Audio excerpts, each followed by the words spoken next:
Is it working? Let's see.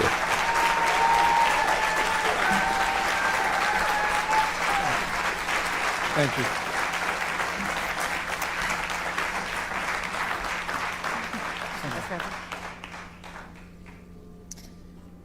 Senator Harris and Vice President Pence, thank you for being here.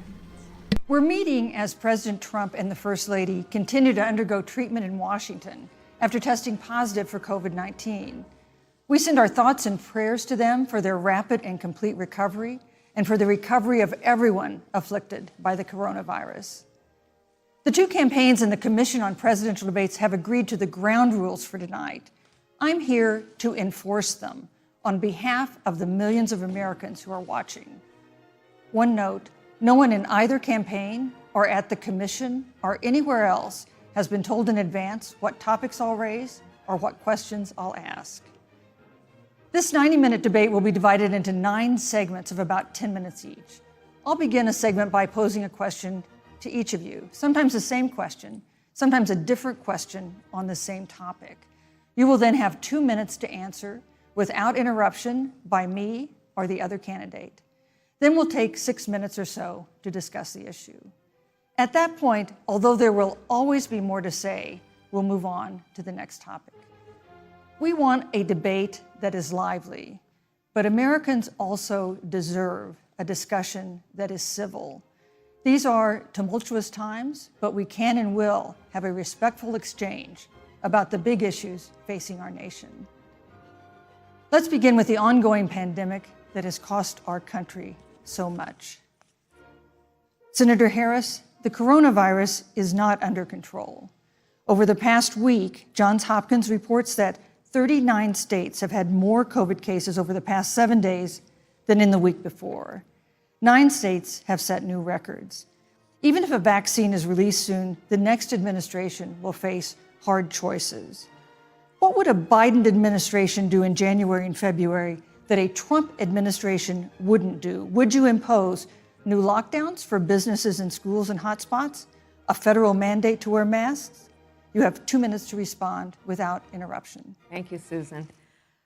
Well, the American people have witnessed what is the greatest failure of any presidential administration in the history of our country. And here are the facts.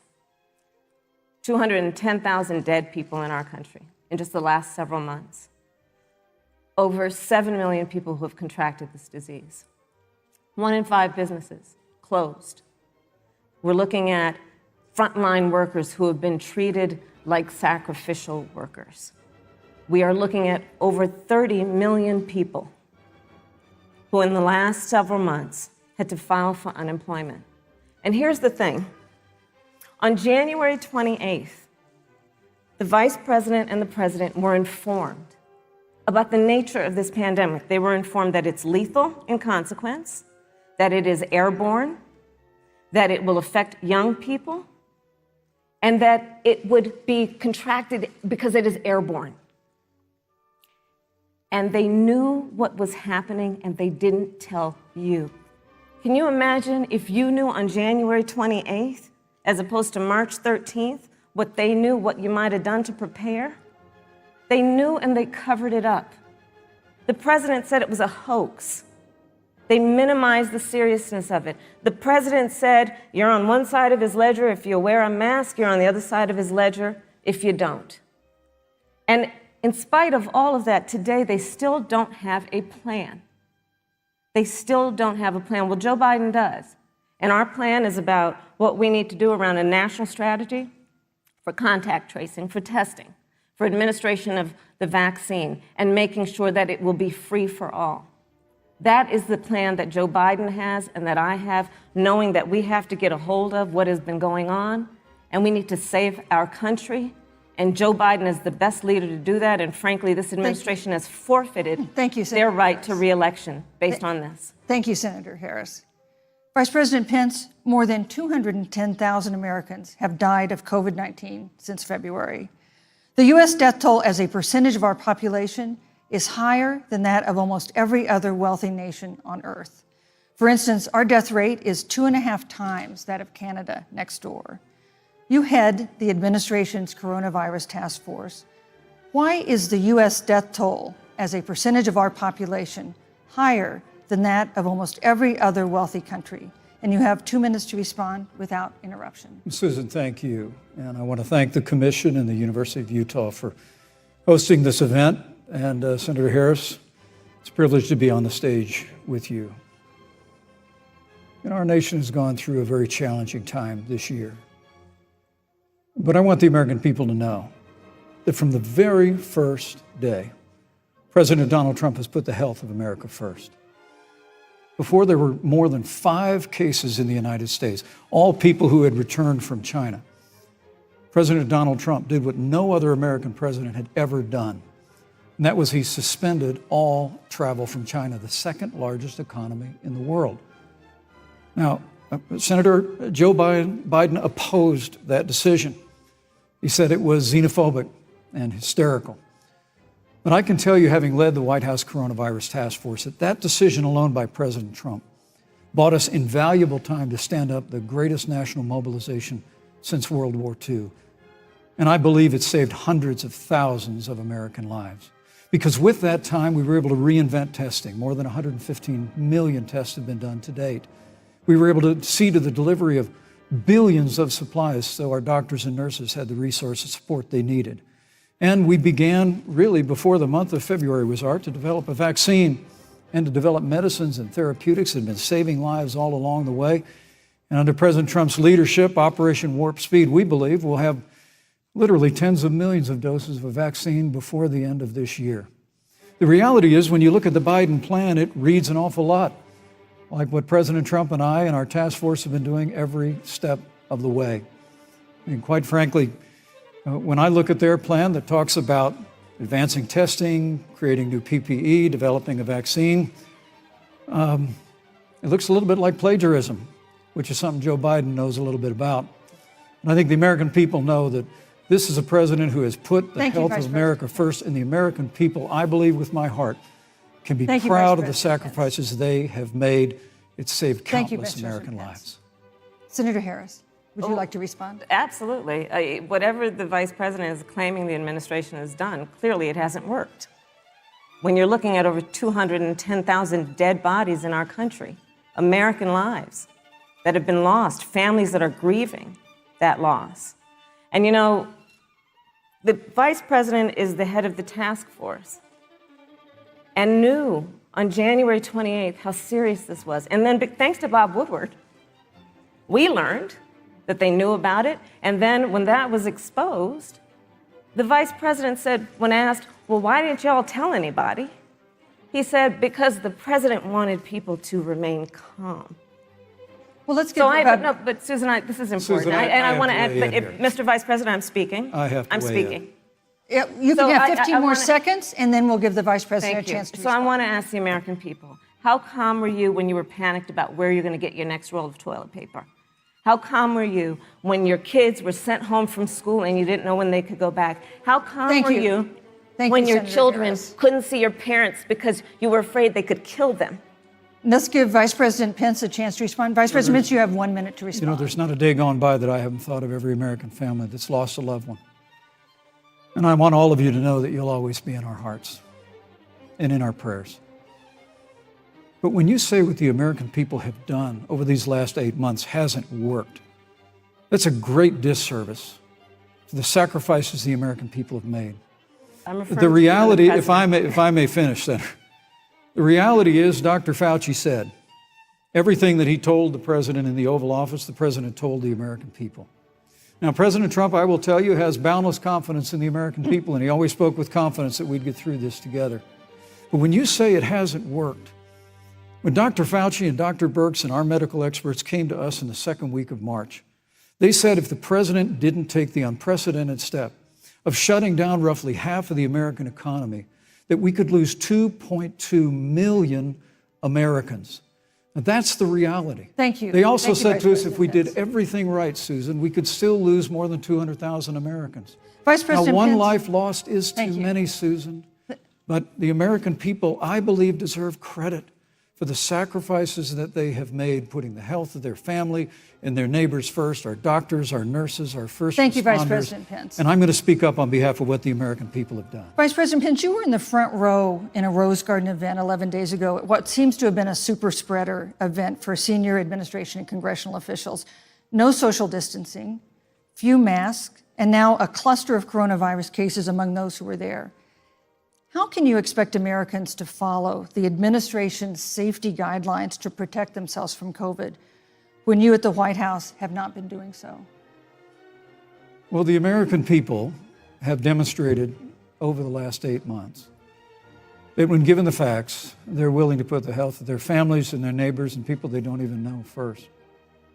President Trump and I have great confidence in the American people and their ability to take that information and put it into practice. In the height of the epidemic, when we were losing a heartbreaking number of 2,500 Americans a day, we surged resources to New Jersey and New York and New Orleans and Detroit. We told the American people what needed to be done, and the American people made the sacrifices.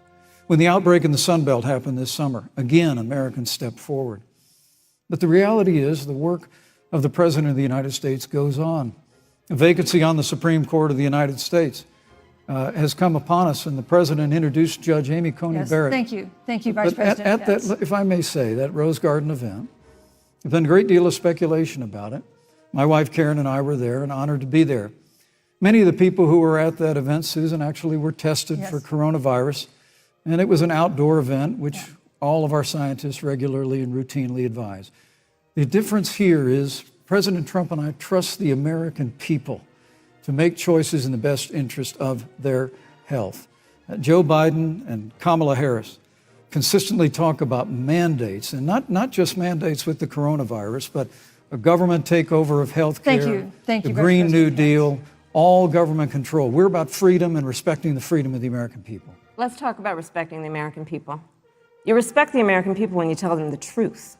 You respect the American people when you have the courage to be a leader speaking of those things that you may not want people to hear, but they need to hear so they can protect themselves. But this administration stood on information that if you had as a parent, if you had as a worker knowing you didn't have enough money saved up, and now you're standing in a food line because of the ineptitude of an administration that was unwilling to speak the truth to the American people. So let's talk about caring about the American people. The American people have had to sacrifice far too much because of the incompetence of this administration. It is asking too much of the people. Susan, we talked about it is asking too much of the people. That they would not be equipped with the information they need to help themselves to protect their parents and their children. Sorry. Kamala Harris, Senator Harris, I'm sorry. It's fine, I'm Kamala. No, you're Senator Harris to me. For life to get back to normal, Dr. Anthony Fauci and other experts say that most of the people who can be vaccinated need to be vaccinated. But half of Americans now say they wouldn't take a vaccine if it was released now. If the Trump administration approves a vaccine before or after the election, should Americans take it, and would you take it? If the public health professionals, if Dr. Fauci, if the doctors tell us that we should take it, I'll be the first in line to take it, absolutely. But if Donald Trump tells us that we should take it, I'm not taking it. Vice President Pence, there have been a lot of repercussions from this pandemic. In recent days, the president's diagnosis of COVID-19 has underscored the importance of the job that you hold and that you are seeking. That's our second topic tonight. It's the role of the vice president. One of you will make history on January 20th. You will be the vice president to the oldest president the United States has ever had. Donald Trump will be 74 years old on Inauguration Day. Joe Biden will be 78 years old. That already has raised concerns among some voters, concerns that have been sharpened by President Trump's hospitalization in recent days. Vice President Pence, have you had a conversation or reached an agreement with President Trump about safeguards or procedures when it comes to the issue of presidential disability? And if not, do you think you should? You have 2 minutes without interruption. Well, Susan, thank you, although I would like to go back. I think we need to move on to the issue of thank you, but I would like to go back because the reality is that we're going to have a vaccine, Senator, in record time. in unheard of time, in less than a year. We have 5 companies in phase 3 clinical trials, and we're right now producing tens of millions of doses. So the fact that you continue to undermine public confidence in a vaccine, if the vaccine emerges during the Trump administration, I think is unconscionable. And Senator, I just ask you, stop playing politics with people's lives. The reality is that we will have a vaccine, we believe, before the end of this year. And it will have the capacity to save countless American lives. And your continuous undermining of confidence in a vaccine is it's just unacceptable. And let me also say, the reality is when you talk about failure in this administration, we actually do know what failure looks like in a pandemic. It was 2009. The swine flu arrived in the United States. Thankfully, it ended up not being as lethal as the coronavirus. But before the end of the year, when Joe Biden was vice president of the United States, not 7.5 million people contracted the swine flu, 60 million Americans contracted the swine flu. If the swine flu had been as lethal as the coronavirus, in 2009, when Joe Biden was vice president, we would have lost 2 million American lives. His own chief of staff, Ron Klain, would say last year that it was pure luck that they did, quote, everything possible wrong. And we learned from that. They left the strategic national stockpile empty. They left an empty and hollow plan, but we still learned from it. And I think the American people, I'm going to say again, can be proud of what we have done. And Senator, please stop undermining confidence in a vaccine. Senator Harris, let me ask you the same question that I asked Vice President Pence, which is, have you had a conversation or reached an agreement with Vice President Biden about safeguards or procedures when it comes to the issue of presidential disability? And if not, and if you win the election next month, do you think you should? You have 2 minutes uninterrupted. So let me tell you, first of all, the day I got the call from Joe Biden, it was actually a Zoom call, asking me to serve with him on this ticket was probably one of the most memorable days of my life. I thought about my mother, who came to the United States at the age of 19, gave birth to me at the age of 25 at Kaiser Hospital in Oakland, California. And the thought that I'd be sitting here right now, I know would make her proud, and she must be looking down on this. Joe and I were raised in a very similar way. We were raised with values that are about hard work, about the value and the dignity of public service, and about the importance of fighting for the dignity of all people. And I think Joe asked me to serve with him because, I have a career that included being elected the first woman district attorney of San Francisco, where I created models of innovation for law enforcement in terms of reform of the criminal justice system. I was elected the first woman of color and black woman to be elected Attorney General of the state of California, where I ran the second largest Department of Justice in the United States, second only to the United States Department of Justice. And there I took on everything from transnational criminal organizations to the big banks that were taking advantage of homeowners, to for-profit colleges that were taking advantage of veterans. And then, of course, now I serve in the United States Senate as only the second black woman ever elected to the United States Senate. I serve on the Senate Intelligence Committee, where I've been in regular receipt of classified information about threats to our nation and hotspots around the world. I've traveled the world. I've met with our soldiers in war zones. And I think Joe has asked me to serve with him because he knows that we share a purpose which is about lifting up the American people. And after the 4 years that we have seen of Donald Trump unifying our country around our common values and principles. Thank you, Senator Harris. Neither President Trump nor Vice President Biden has released a sort of detailed health information that had become the modern norm until the 2016 election. And in recent days, President Trump's doctors have given misleading answers or refused to answer basic questions about his health. And my question to each of you in turn is this information voters deserve to know?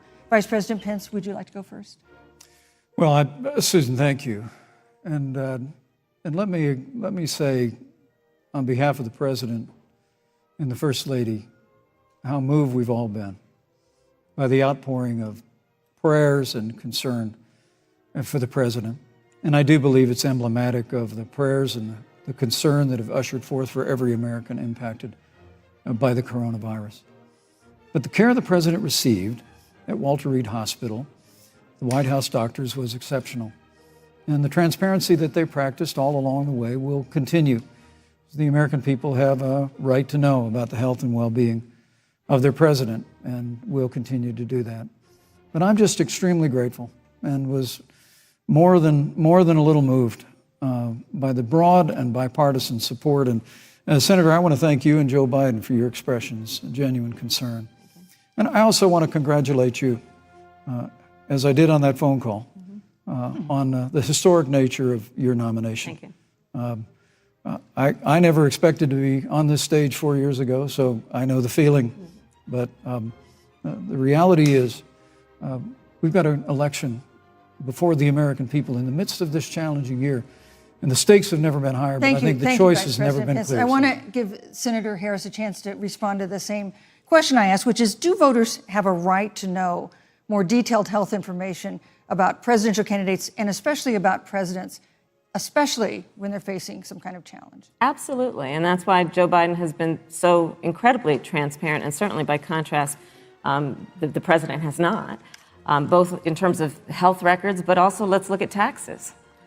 We now know, because of great investigative journalism, that Donald Trump paid $750 in taxes. When I first heard about it, I literally said, "You mean $750,000? And it was like, no, $750. We now know Donald Trump owes and is in debt for $400 million. And just so everyone is clear, when we say in debt, it means you owe money to somebody. And it'd be really good to know who the President of the United States, the Commander-in-Chief, owes money to, because the American people have a right to know what is influencing the President's decisions. And is he making those decisions on the best interest of the American people, of you, or self-interest? So, Susan, I'm glad you asked about transparency, because it has to be across the board. Joe has been incredibly transparent over many, many years. The one thing we all know about Joe, he puts it all out there. He is honest, he is forthright. But Donald Trump, on the other hand, has been about covering up everything. Thank you, Senator Harris. I want to give you a chance to respond, Vice President. Well, look, I respect the fact that Joe Biden spent 47 years in public life. I respect your public service as well. Thank you. But the American people have a president who's a businessman, he's a job creator, who's paid tens of millions of dollars in taxes, payroll taxes, property taxes. He's created tens of thousands of American jobs. And the president said those public reports are not accurate. And the president's also released literally stacks of financial disclosures the American people can review just as the law allows. But the distinction here is that Joe Biden, 47 years in public service, compared to President Donald Trump, who brought all of that experience 4 years ago. Thank you, Vice and President. Turned this economy around by cutting taxes, rolling back regulation, unleashing American energy, fighting for free and fair trade, and all of that's on the line if Joe Biden and Kamala Harris. You know, that's a good segue into our third topic, which is about the economy. This has been another aspect of life for Americans that's been so affected by this coronavirus. We have a jobs crisis brewing.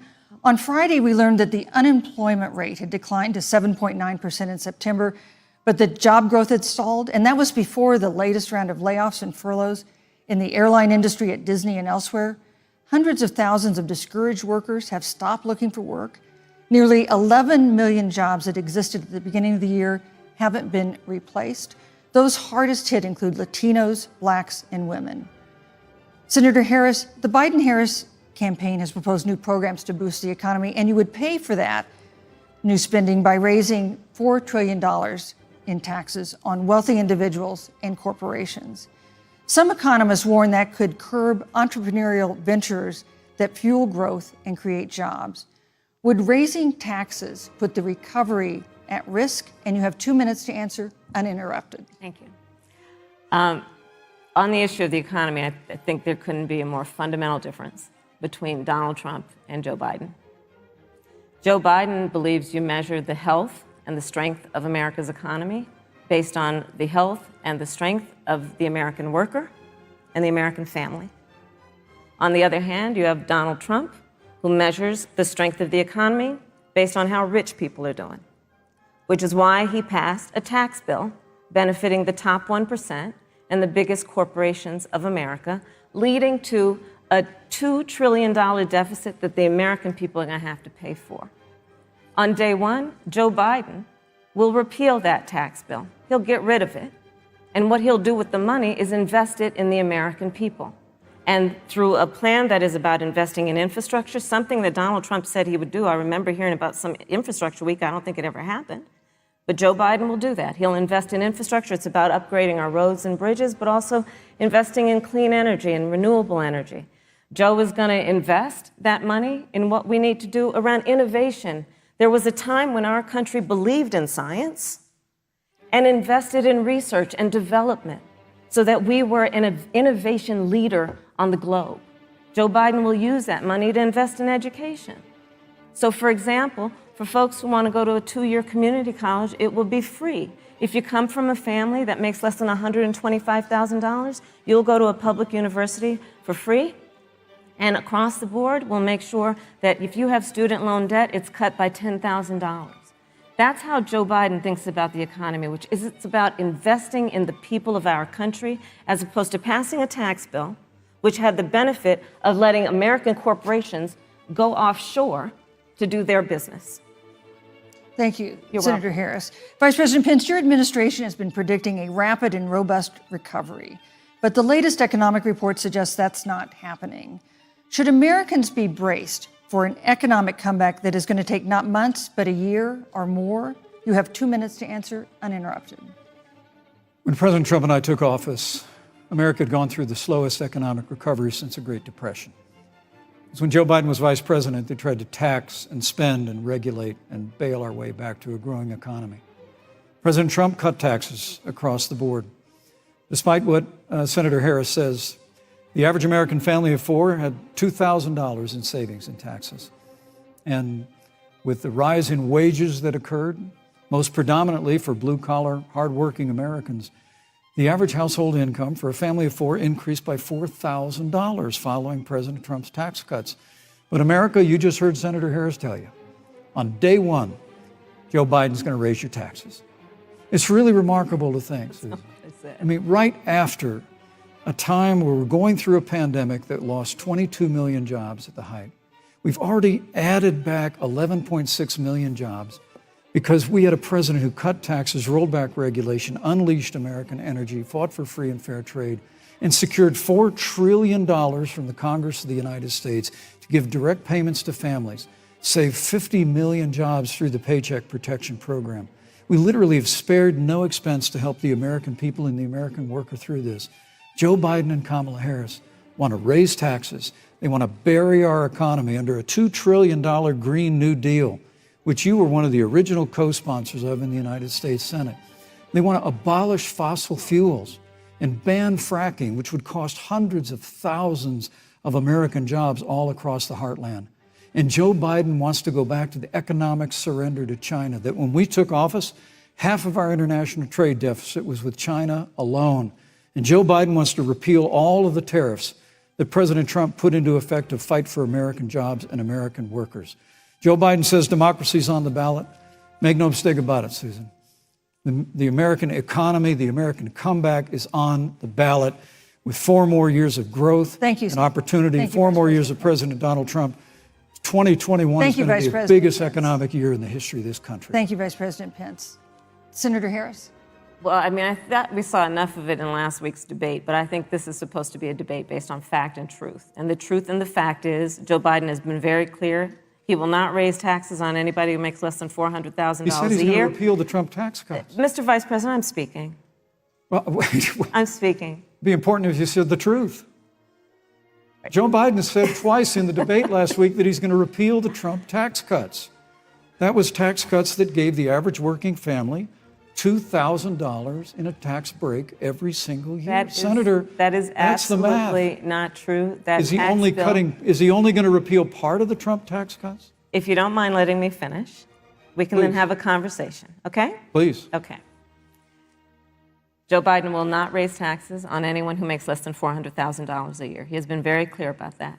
Joe Biden will not end fracking. He has been very clear about that.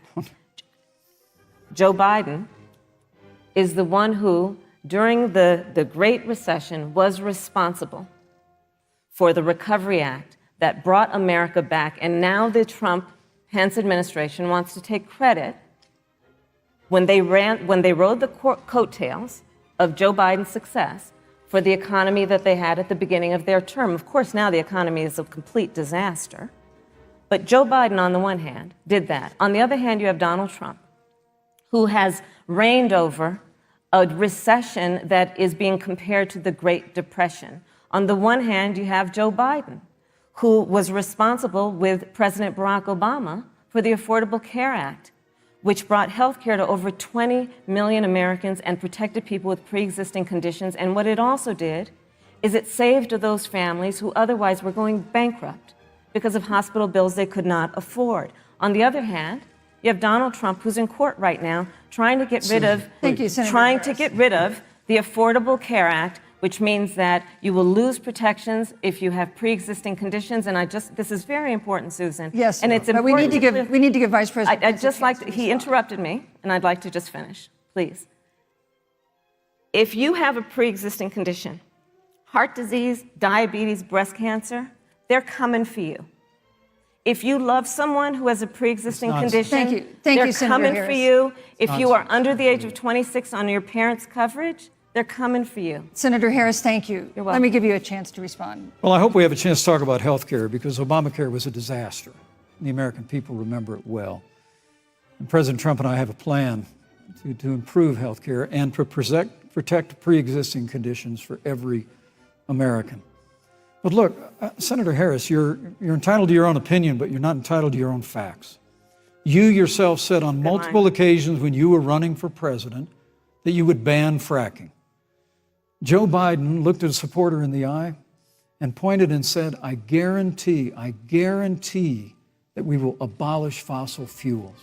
They have a $2 trillion version of the Green New Deal, Susan, that your newspaper, USA Today, said really wasn't that very different from the original Green New Deal.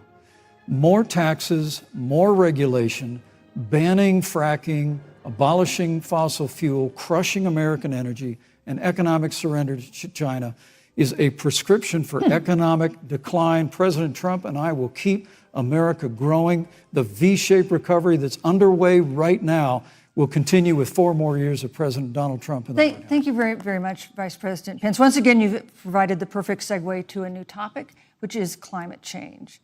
And Vice President Pence, I'd like to pose the first question to you. This year, we've seen record-setting hurricanes in the South. Another one, Hurricane Delta, is now threatening the Gulf. And we have seen record-setting wildfires in the West. Do you believe, as the scientific community has concluded, that man-made climate change has made wildfires bigger, hotter, and more deadly, and have made hurricanes wetter, slower, and more damaging? You have 2 minutes uninterrupted. Thank you, Susan. Well, first, I'm very proud of our record on the environment and on conservation. According to all of the best estimates, our air and land are cleaner than any time ever recorded. And our water is among the cleanest in the world. And just a little while ago, the President signed the Outdoors Act. It's the largest investment in our public lands and public parks in 100 years. So President Trump has made a commitment to conservation and to the environment. Now, with regard to climate change, the climate is changing. But the issue is, what's the cause and what do we do about it? President Trump has made it clear that we're going to continue to listen to the science. Now, Joe Biden and Kamala Harris would put us back in the Paris Climate Accord. They'd impose the Green New Deal, which would crush American energy, would increase the energy costs of American families in their homes, and literally would crush American jobs. And President Trump and I believe that the progress that we have made in a cleaner environment has been happening precisely because we have a strong free market economy.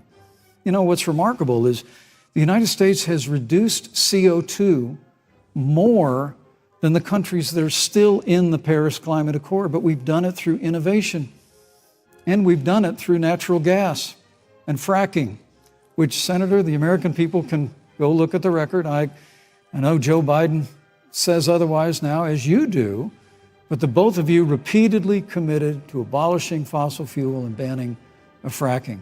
And so by creating the kind of American innovation, we're actually steering toward a stronger and better environment. With regard to wildfires, President Trump and I believe that forest management has to be front and center, and even Governor Gavin Newsom from your state has agreed we've got to work on forest management. And with regard to hurricanes, the National Oceanic Administration tells us that actually as difficult as they are, Thank you, Vice President. There are no more hurricanes today than there were 100 years ago. Thank you. But many of the climate alarmists Pence, use hurricanes and wildfires to try and Thank sell you, their Vice bill of President goods Pence. of a Green New Deal. And President Trump and I are going to always put Thank you, American Vice jobs and President American Pence. workers first. Senator Harris, as the Vice President mentioned, you co-sponsored the Green New Deal in Congress. But Vice President Biden said in last week's debate that he does not support the Green New Deal. But if you look at the Biden-Harris campaign website, it describes the Green New Deal as a crucial framework. What exactly would be the stance of a Biden-Harris administration toward the Green New Deal? You have 2 minutes uninterrupted. Sure. So first of all, I will repeat, and the American people know, that Joe Biden will not ban fracking. That is a fact. That is a fact. I will repeat that Joe Biden has been very clear that he thinks about growing jobs, which is why he will not increase taxes for anyone who makes less than $400,000 a year. Joe Biden's economic plan, Moody's, which is a reputable Wall Street firm, has said will create 7 million more jobs than Donald Trump's. And part of those jobs that will be created by Joe Biden are going to be about clean energy and renewable energy. Because you see, Joe understands that the west coast of our country is burning, including my home state of California. Joe sees what is happening on the Gulf states, which are being battered by storms. Joe has seen and talked with the farmers in Iowa, whose entire crops have been destroyed because of floods. And so Joe believes, again, in science. I'll tell you something, Susan. I served, when I first got to the Senate, on the committee that's responsible for the environment. Do you know this administration took the word science off the website and then took the phrase climate change off the website? We have seen a pattern with this administration, which is they don't believe in science. And Joe's plan is about saying we're going to deal with it, but we're also going to create jobs. Donald Trump, when asked about the wildfires in California, and the question was, you know, the science is telling us this, you know what Donald Trump said? Science doesn't know.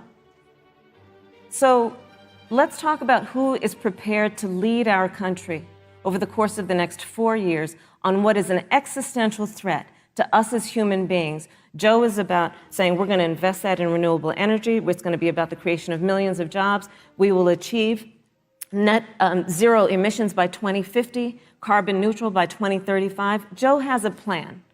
This has been a lot of talk from the Trump administration, and really it has been to go backward instead of forward. We will also re-enter the climate agreement with pride. Senator Harris just said that climate change is an existential threat. Vice President Pence, do you believe that climate change poses an existential threat? As I said, Susan, the climate is changing. We'll follow the science.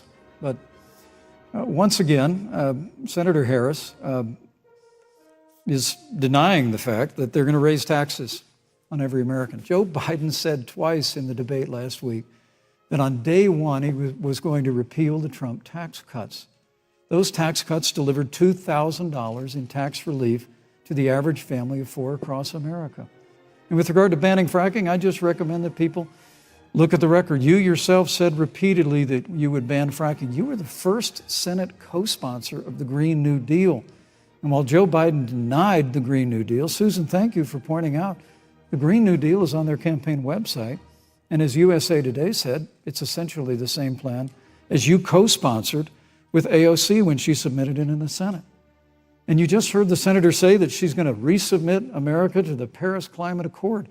Look, the American people have always cherished our environment. We'll continue to cherish it. We've made great progress reducing CO2 emissions through American innovation and the development of natural gas through fracking. We don't need a massive $2 trillion Green New Deal that would impose all new mandates on American businesses and American families. Thank you. Joe Biden wants us to retrofit 4 million American business buildings. It makes no sense. It will cost jobs. President Trump is going to put America first. He's going to put jobs first, and we're going to take care of our environment and follow the science. Thank you, Vice President. On the issue of jobs, Senator Harris. Let's talk about that. The Vice President earlier referred to, as part of what he thinks is an accomplishment, the President's trade war with China. You lost that trade war. You lost it. What ended up happening is because of a so-called trade war with China, America lost 300,000 manufacturing jobs. Farmers have experienced bankruptcy because of it. We are in a manufacturing recession because of it. And when we look at where this administration has been, there are estimates that by the end of the term of this administration, they will have lost more jobs than almost any other presidential administration. And the American people know what I'm talking about. You know, I think about 20-year-olds. You know, we have a 20-year-old, a 20-something-year-old, who are coming out of high school and college right now, and you're wondering, is there going to be a job there for me? We're looking at people who are trying to figure out how they're going to pay rent by the end of the month. Almost half of American renters are worried about whether they're going to be able to pay rent by the end of the month. This is where the economy is in America right now, and it is because of the catastrophe and the failure of leadership of this administration. Thank you, Senator Harris. Vice President Pence, let me give you just 15 seconds to respond, because then I want to move on to Well, I'd love to respond. Look, lost the trade war with China. Joe Biden never fought it. Joe Biden has been a cheerleader for communist China over the last several decades. And again, Senator Harris, you're entitled to your opinion. You're not entitled to your own facts. When Joe Biden was vice president, we lost 200,000 manufacturing jobs, and President Obama said they were never coming back. He said we needed a magic wand to bring them back. In our first 3 years after we cut taxes, rolled back regulation, unleashed American energy, this administration saw 500,000 manufacturing jobs created. And that's exactly the kind of growth we're going to continue to see as we bring our nation through this pandemic. But a Green New Deal, your massive new mandates, your Paris Climate Accord, it's going to kill jobs this time, just like it killed jobs. I just need to respond very briefly. 15 seconds, and Thank then we'll move on. Thank you. Joe Biden is responsible for saving America's auto industry, and you voted against it. So let's set the record straight. Thank you. I'd like to talk about China. We have, as our next topic, we have no more complicated or consequential foreign relationship than the one with China. It is a huge market for American agricultural goods. It's a potential partner in dealing with climate change in North Korea. And in a video tonight, President Trump again blamed it for the coronavirus, saying China will pay. Vice President Pence, how would you describe our fundamental relationship with China? Competitors, adversaries, enemies? You have 2 minutes. Thank you, Susan. Well, before I leave that, let me speak to voting records if I can. You know, everybody knows that NAFTA cost literally thousands of American factories to close.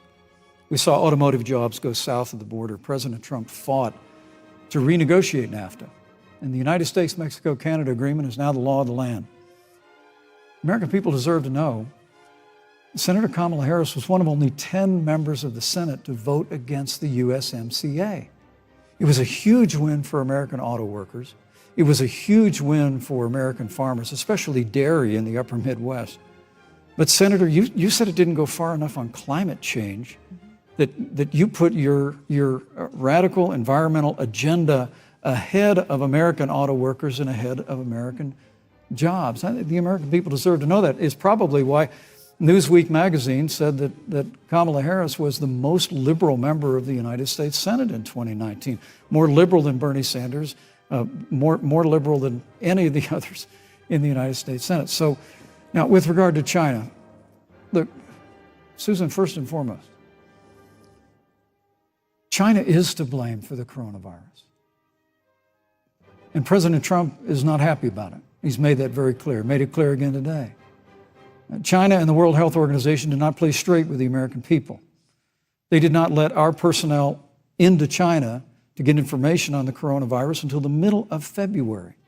Fortunately, President Trump, in dealing with China from the outset of this administration, standing up to China that had been taking advantage of America for decades in the wake of Joe Biden's cheerleading for China, President Trump made that decision before the end of January to suspend all travel from China. And again, the American people deserve to know Joe Biden opposed President Trump's decision to suspend all travel from China. He said it was hysterical. He said it was Thank you, Vice xenophobic. President Pence. But President Trump has Vice President stood Pence, up your to time is China. up. We're going to continue to stand strong. Thank you, Vice President Pence. We want to improve the relationship, but we're going to level the playing field, and we're going to hold Vice President China Pence. accountable for what they did to America with the coronavirus. Thank you. Senator Harris, let me ask you the same question that I asked the Vice President. How would you describe our fundamental relationship with China? Are we competitors, adversaries, enemies?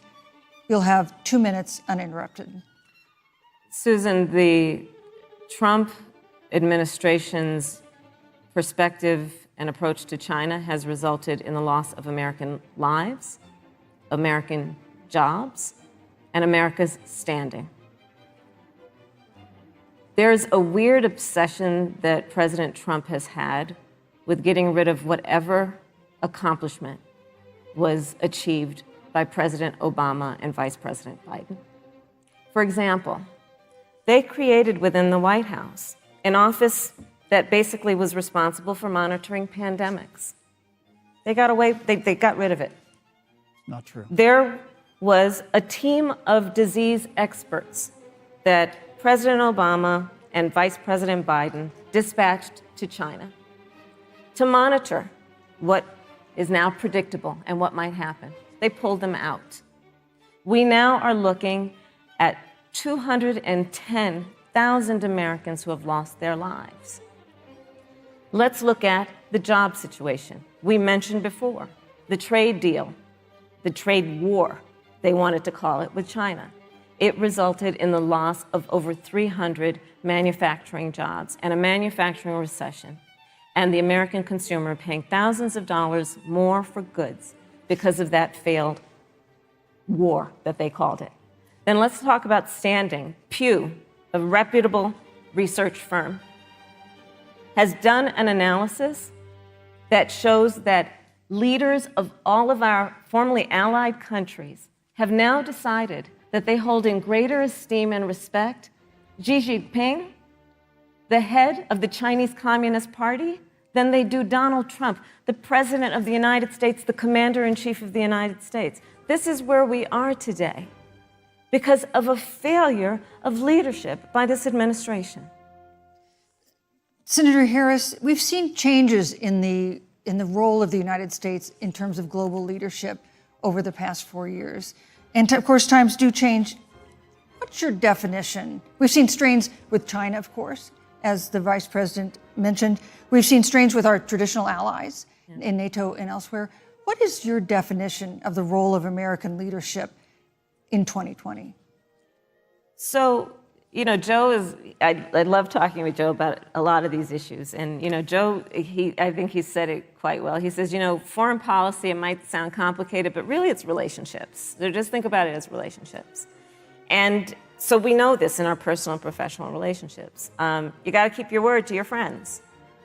You got to be loyal to your friends. People who've stood with you, got to stand with them. You got to know who your adversaries are and keep them in check. But what we have seen with Donald Trump is that he has betrayed our friends and embraced dictators around the world. Let's take, for example, Russia. So, I serve on the Intelligence Committee of the United States Senate. America's intelligence community told us Russia interfered in the election of the President of the United States in 2016 and is playing in 2020. Christopher Wray, the director of the FBI, said the same. But Donald Trump, the Commander-in-Chief of the United States of America, prefers to take the word of Vladimir Putin over the word of the American intelligence community. You look at our friends at NATO. He has walked away from agreements. You can look at the Iran nuclear deal, which now has put us in a position where we are less safe because they are building up what might end up being a significant nuclear arsenal.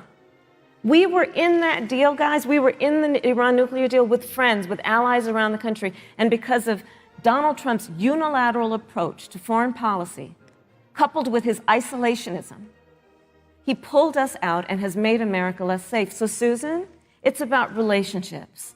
And the thing that has always been part of the strength of our nation, in addition to our great military, has been that we keep our word. But Donald Trump doesn't understand that because he doesn't understand what it means to be honest. Thank you, Senator Harris. Vice President Pence, let me give you a chance to respond. Well, thank you. Well, President Trump kept his word when we moved the American embassy to Jerusalem, the capital of the state of Israel. When Joe Biden was vice president, they promised to do that, and they never did. We've stood strong with our allies, but we've been demanding. NATO is now contributing more to our common defense than ever before, thanks to President Trump's leadership. We've strengthened our alliances across the Asia-Pacific, and we've stood strong against those who would do us harm. You know, when President Trump came into office, ISIS had captured an area of the Middle East the size of Pennsylvania. But President Trump unleashed the American military, and our armed forces destroyed the ISIS caliphate and took down their leader, al-Baghdadi, without one American casualty. Al-Baghdadi was responsible for the death of thousands. But notably, America's hearts today are with the family of Kayla Mueller, her parents of which are here with us tonight in Salt Lake City. Today, two of the ISIS killers responsible for Kayla Mueller's murder were brought to justice in the United States. Jihadi John was killed on the battlefield along with the other beetle. The reality is that when Joe Biden was vice president, we had an opportunity to save Kayla Mueller. It breaks my heart to reflect on it, but the military came into the Oval Office, presented a plan. They said they knew where Kayla was. Baghdadi had held her for 18 months, abused her mercilessly before they killed her. But when Joe Biden was vice president, they hesitated for a month. And when armed forces finally went in, it was clear she'd been moved 2 days earlier. And her family says with a heart that broke the heart of every American that if President Donald Trump had been president, they believe Kayla would be alive today. Thank you, Vice Look, President. we destroyed the ISIS caliphate. And you talk about re-entering the Iran nuclear deal. I mean, the last administration transferred $1.8 billion to the leading state sponsor Thank you, Vice of President terrorism. Pence. President Donald Trump got us out of the deal. Thank you, Vice President Pence. And when Qasem Soleimani was traveling to Baghdad Thank you, to do Vice President harm Pence. to Americans, President Donald Trump took Thank you, him Vice out. President Pence. And America is safer, our allies are safer, and the American people know President Donald Trump will never Thank you, hesitate Vice President to take Pence. action. I would like to give Senator Harris a chance to respond, but not at such great length because, of course, there are other topics we want to talk about. But I would like equal time. Yes. Thank you. Please go ahead. First of all, to the Mueller family, I know about your daughter's case, and I'm so sorry. I'm so sorry. What happened to her is awful, and it should have never happened. And I know Joe feels the same way. And I know that President Obama feels the same way. But you mentioned Soleimani. Let's start there. So after the strike on Soleimani, there was a counter strike on our troops in Iraq. And they suffered serious brain injuries. And do you know what Donald Trump dismissed them as? Headaches. And this is about a pattern of Donald Trump's, where he has referred to our men who are serving in our military as suckers and losers. Donald Trump, who went to Arlington Cemetery and stood above the graves of our fallen heroes and said, what's in it for them? Because, of course, he only thinks about what's in it for him. Let's take what he said about John McCain a great American hero. And Donald Trump says he doesn't deserve to be called a hero because he was a prisoner of war. And this is very important when you want to talk about who is the current commander-in-chief and what they care about and what they don't care about. Public reporting that Russia had bounties on the heads of American soldiers. And you know what a bounty is? It's somebody puts a price on your head and they will pay it if you are killed. And Donald Trump had talked at least 6 times to Vladimir Putin and never brought up the subject.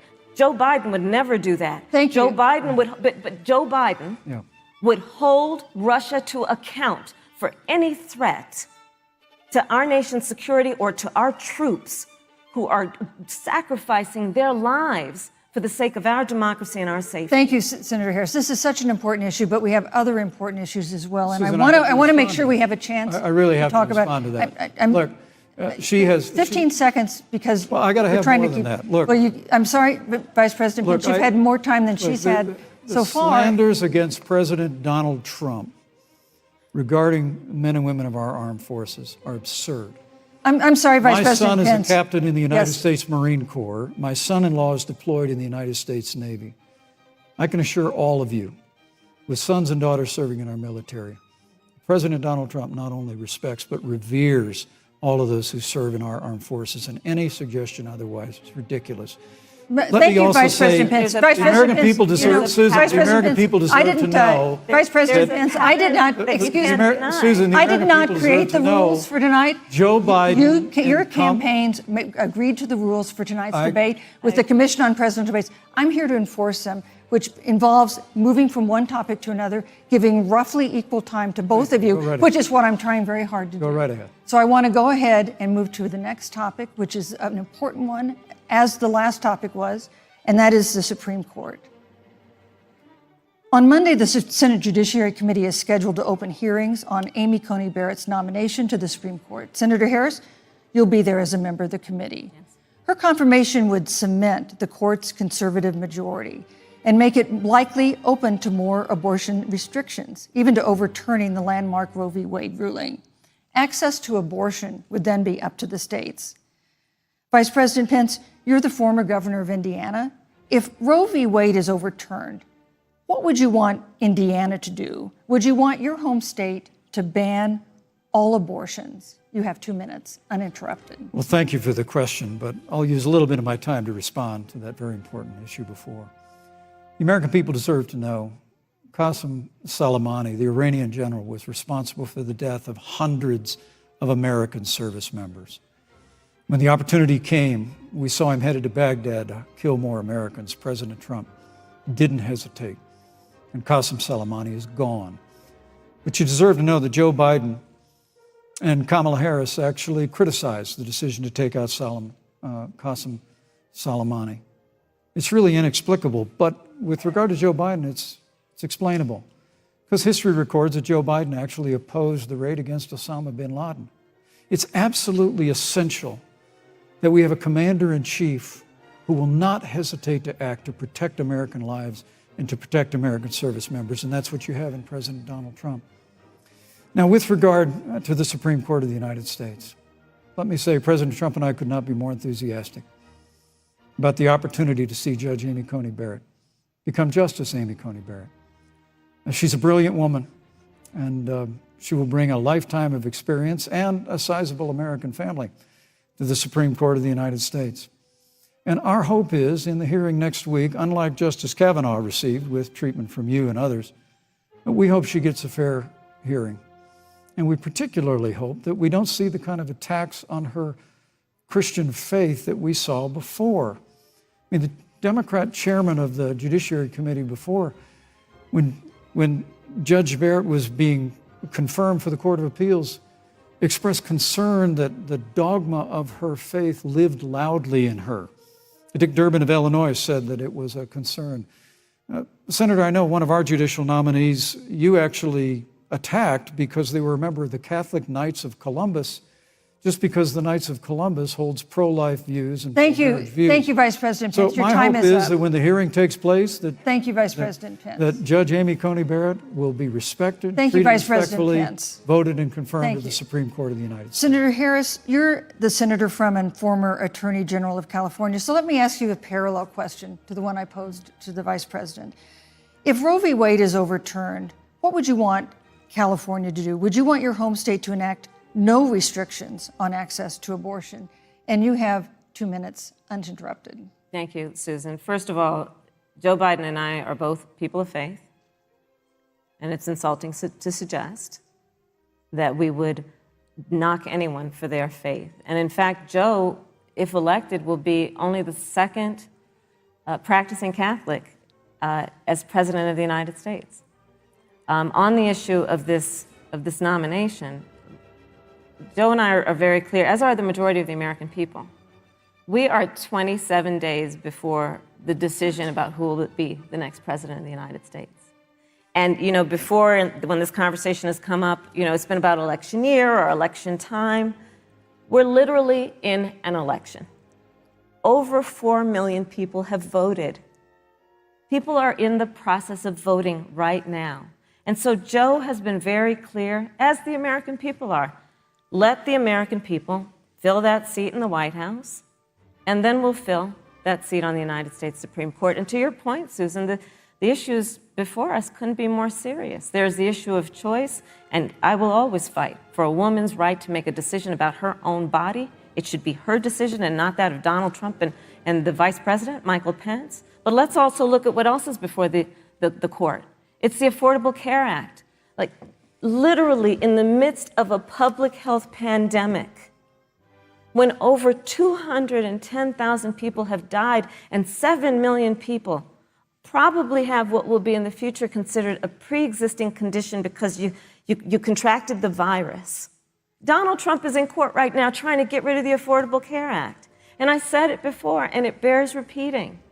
This means that there will be no more protections if they win for people with pre-existing conditions. This means that over 20 million people will lose your coverage. It means that if you're under the age of 26, you can't stay on your parents' coverage anymore. And here's the thing. The contrast couldn't be more clear. They're trying to get rid of the Affordable Care Act. Joe Biden is saying, let's expand coverage. Let's give you a choice of a public option or private coverage. Let's bring down premiums. Thank you, Senator Let's Harris. lower Medicare eligibility to 60. Thank you, Senator. That's true Harris. leadership. You know, you mentioned earlier, Vice President Pence, that the president was committed to maintaining protections for people with pre-existing conditions. But you do have this court case that you are supporting, your administration supporting, that would strike down the Affordable Care Act.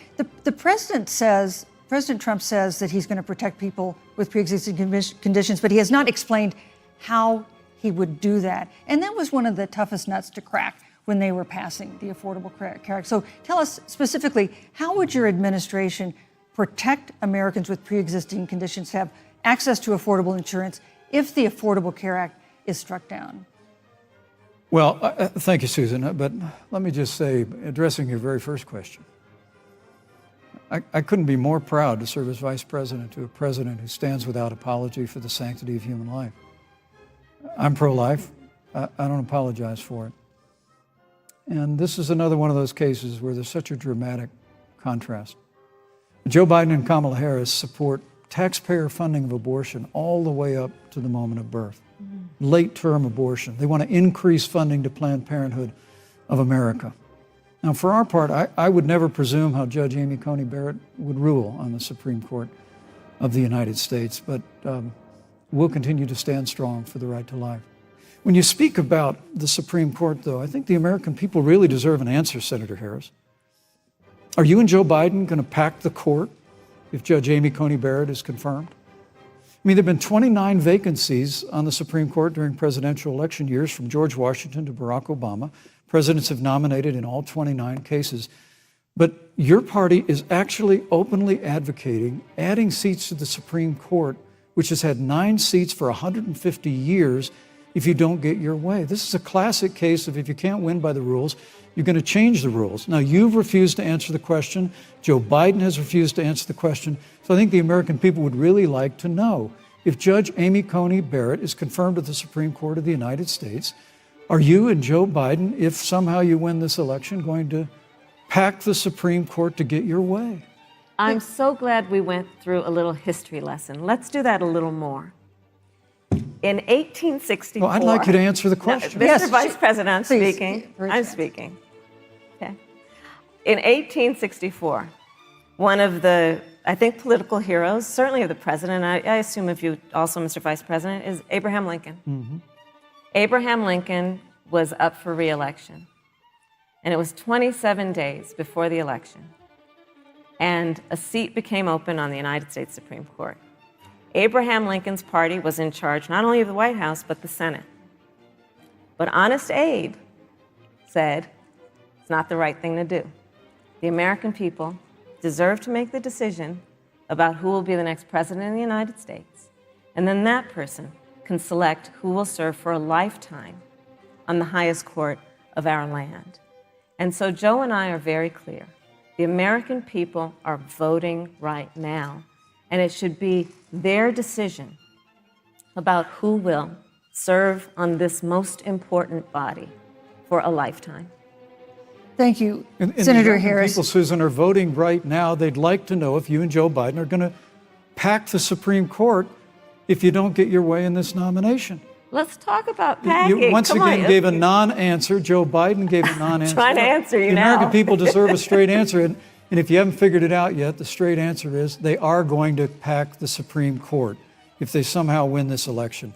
Men and Mr. women, Vice President, I got to I tell you, think people across this country, if you cherish our Supreme Court, if you cherish the separation of powers, you need to reject the Biden-Harris ticket.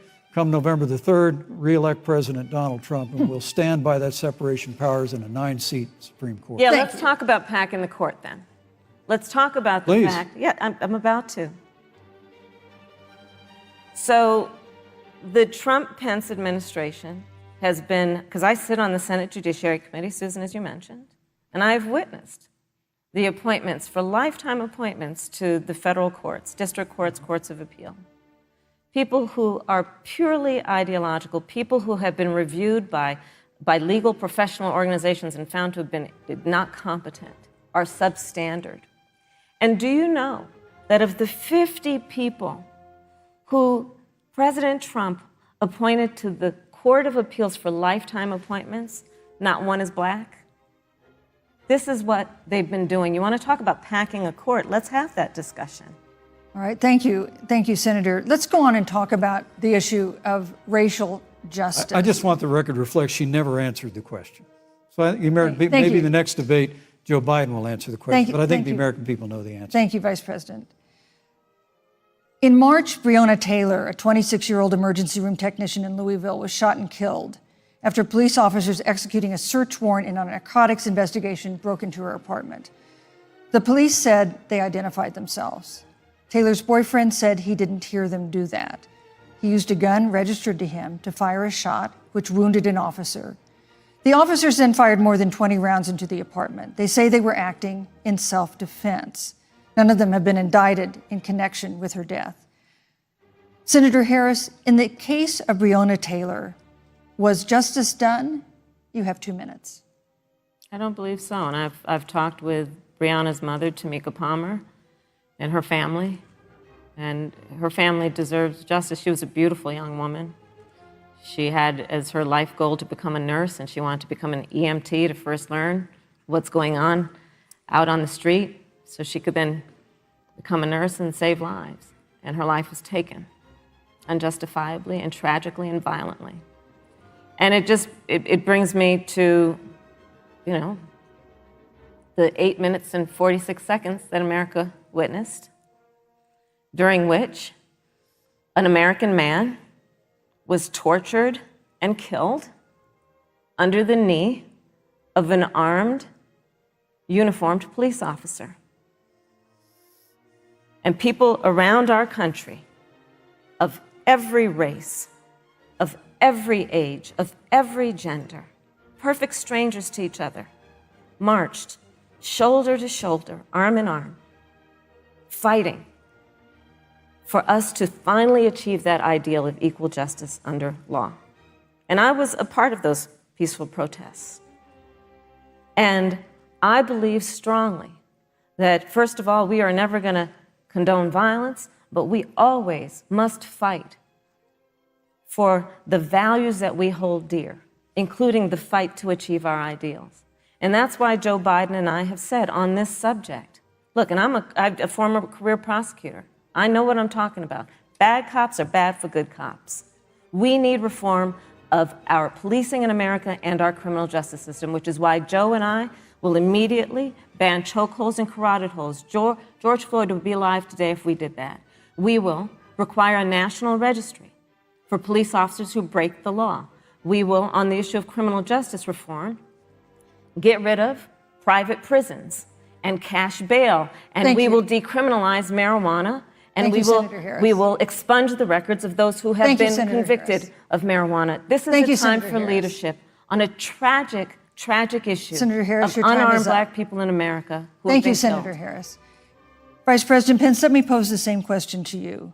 In the case of Breonna Taylor, was justice done? You have 2 minutes, uninterrupted. Well, our heart breaks for the loss of any innocent American life. And the family of Breonna Taylor has our sympathies. But I trust our justice system, a grand jury that refused the evidence. And it really is remarkable that as a former prosecutor, you would assume that an impaneled grand jury looking at all the evidence got it wrong. But you're entitled to your opinion, Senator. I think, look, and with regard to George Floyd, there's no excuse for what happened to George Floyd. And justice will be served. But there's also no excuse for the rioting and looting that followed. I mean, it really is astonishing. Flora Westbrook is with us here tonight in Salt Lake City. Just a few weeks ago, I stood at what used to be her salon. It was burned to the ground by rioters and looters. And Flora is still trying to put her life back together. And I must tell you, this presumption that you hear consistently from Joe Biden and Kamala Harris, that America is systemically racist, and that, as Joe Biden said, that he believes that law enforcement has an implicit bias against minorities, is a great insult to the men and women who serve in law enforcement. And I want everyone to know who puts on the uniform of law enforcement every day that President Trump and I stand with you. And it is remarkable that when Senator Tim Scott tried to pass a police reform bill, brought together a group of Republicans and Democrats, Senator Harris, you got up and walked out of the room. And then you filibustered Senator Tim Scott's bill on the Senate floor that would have provided new accountability, new resources. But we don't have to choose between supporting law enforcement, improving public safety, and supporting our African American neighbors and all of our minorities. Under President Trump's leadership, we'll always stand with law enforcement, and we'll do what we've done from day one, and that is improve the lives of African Americans. Thank you, Vice President Record unemployment, record investments in education, and we'll fight for school choice for all of our minorities. Thank you, Vice President. I'd like to respond. Senator Harris. I will not sit here and be lectured by the Vice President on what it means to enforce the laws of our country. I am the only one on this stage who has personally prosecuted everything from child sexual assault to homicide. I'm the only one on this stage who has prosecuted the big banks for taking advantage of America's homeowners. I'm the only one on this stage who prosecuted for-profit colleges for taking advantage of our veterans. And the reality of this is that we are talking about an election in 27 days, where last week the President of the United States took a debate stage in front of 70 million Americans and refused to condemn white supremacists. Not true. And not true. It wasn't like he didn't have a chance. He didn't do it, and then he doubled down. And then he said, when pressed, stand back, stand by. And this is a part of a pattern of Donald Trump's. He called Mexicans rapists and criminals. He instituted as his first act a Muslim ban. On the issue of Charlottesville, where people were peacefully protesting the need for racial justice, where a young woman was killed. And on the other side, there were neo-Nazis carrying tiki torches, shouting racial epithets, anti-Semitic slurs. And Donald Trump, when asked about it, said there were fine people on both sides. This is who we have as the President of the United States. And America, you deserve better. Joe Biden will be a president who brings our country together. Senator Harris, and recognizes the beauty in our diversity and the fact that we Senator all Harris, have so much more in common than what separates us. Vice President Pence, let me give you a minute to respond. Thank you, Susan. I appreciate that very much. You know, I think this is one of the things that makes people dislike the media so much in this country, Susan, is that you selectively edit, just like Senator Harris did, comments that President Trump and I and others on our side of the aisle make. I mean, Senator Harris conveniently omitted, after the president made comments about people on either side of the debate over monuments, he condemned the KKK, neo-Nazis, and white supremacists, and has done so repeatedly. You're concerned that he doesn't condemn neo-Nazis. President Trump has Jewish grandchildren. His daughter and son-in-law are Jewish. This is a president who respects and cherishes all of the American people. But you talk about having personally prosecuted. I'm glad you brought up your record, Senator. Thank you. I really need to make this point. When you were DA in San Francisco, when you left office, African Americans were 19 times more likely to be prosecuted for minor drug offenses than whites and Hispanics. When you were Attorney General of California, you increased the disproportionate incarceration of blacks in California. You did nothing on criminal justice reform in California. You didn't lift a finger to pass the First Step Act on Capitol Hill. I mean, the reality is your record speaks for itself. President Trump and I have fought for criminal justice reform. Thank you, Vice President We fought Pence. for educational choice and opportunities for African Americans, all of our minorities. Thank you, sir. And we'll do it for 4 more Thank years. you. You know, there is no more important issue than the final issue that we're going to talk about tonight, and that is the issue of the election itself. Susan, he attacked my record. I would like an opportunity to respond. Let me give you 30 seconds because we're running out of time. I appreciate that. First of all, having served as the Attorney General of the state of California, the work that I did is a model of what our nation needs to do, and we will be able to do under a Joe Biden presidency. Our agenda includes what this administration has failed to do.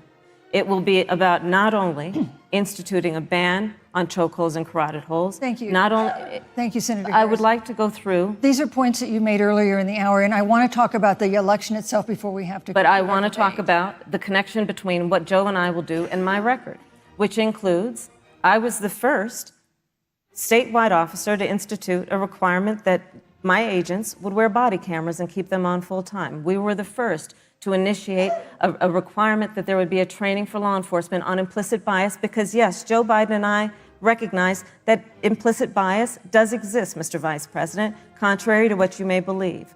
We did the work of instituting reforms that were about investing in reentry. This is the work that we have done and the work we will do going forward. And again, I will not be lectured by the Vice President on our record of what we have done in terms of law enforcement and keeping our communities safe and a commitment to reforming the criminal justice system of America. Thank you, Senator Harris. And I'd like to I'd like you to respond first to the question on our final topic, the election itself. President Trump has several times refused to commit himself to a peaceful transfer of power after the election. If your ticket wins and President Trump refuses to accept a peaceful transfer of power, what steps would you and Vice President Biden then take? What would happen next? You have 2 minutes. So I'll tell you, Joe and I are, I think, particularly proud of the coalition that we've built around our campaign. We probably have one of the broadest coalitions of folks that you've ever seen in a presidential race. Of course, we have the support of Democrats, but also independents and Republicans. In fact, 7 members of President George W. Bush's cabinet are supporting our ticket. We have the support of Colin Powell, Cindy McCain, John Kasich, over 500 generals, retired generals, and former national security experts and advisors are supporting our campaign. And I believe they are doing that because they know that Joe Biden has a deep, deep-seated commitment to fight for our democracy and to fight for the integrity of our democracy and to bring integrity back to the White House. And so we believe in the American people. We believe in our democracy. And here's what I'd like to say to everybody. Vote. Please vote. Vote early. Come up with a plan to vote. Go to iwillvote.com. You can also go to joebiden.com. We have it within our power in these next 27 days to make the decision about what will be the course of our country for the next 4 years. And it is within our power, and if we use our vote and we use our voice, we will win. And we will not let anyone subvert our democracy with what Donald Trump has been doing, as he did on the debate stage last week, when again in front of 70 million people, he openly attempted to suppress the vote. Joe Biden, on the other hand, on that same debate stage, because clearly Donald Trump doesn't think he can run on a record because it's a failed record, Joe Biden on that stage said, hey, just please vote. So I'll repeat what Joe said. Please vote. Thank you, Senator. Vice President Pence, President Trump has several times refused to commit himself to a peaceful transfer of power after the election. If Vice President Biden is declared the winner and President Trump refuses to accept a peaceful transfer of power, what would be your role and responsibility as vice president? What would you personally do? You have 2 minutes. Well, Susan, first and foremost, I think we're going to win this election. Because while Joe Biden and Kamala Harris rattle off a long litany of the establishment in Washington, D.C., an establishment that Joe Biden's been a part of for 47 years, President Donald Trump has launched a movement of everyday Americans from every walk of life. And I have every confidence that those same Americans that delivered that historic victory in 2016, they see this president's record where we rebuild our military, we revived our economy through tax cuts and rolling back regulation, fighting for fair trade, unleashing American energy. We appointed conservatives to our federal courts at every level. And we stood with the men and women of law enforcement every single day. And I think that movement of Americans has only grown stronger in the last 4 years. But when you talk about accepting the outcome of the election, I must tell you, Senator, your party has spent the last 3.5 years trying to overturn the results of the last election. It's amazing. When Joe Biden was vice president of the United States, the FBI actually spied on President Trump and my campaign.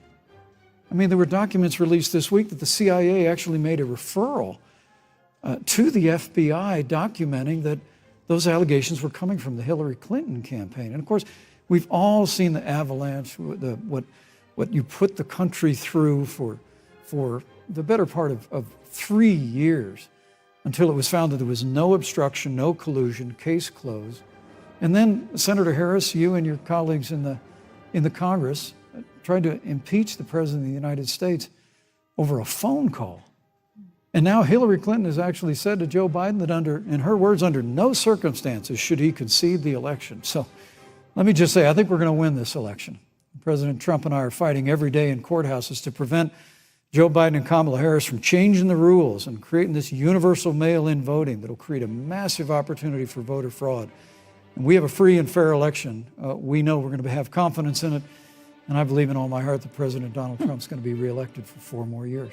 You know, I've written all the questions that I've asked tonight, but for the final question of the debate, I'd like to read a question that someone else wrote.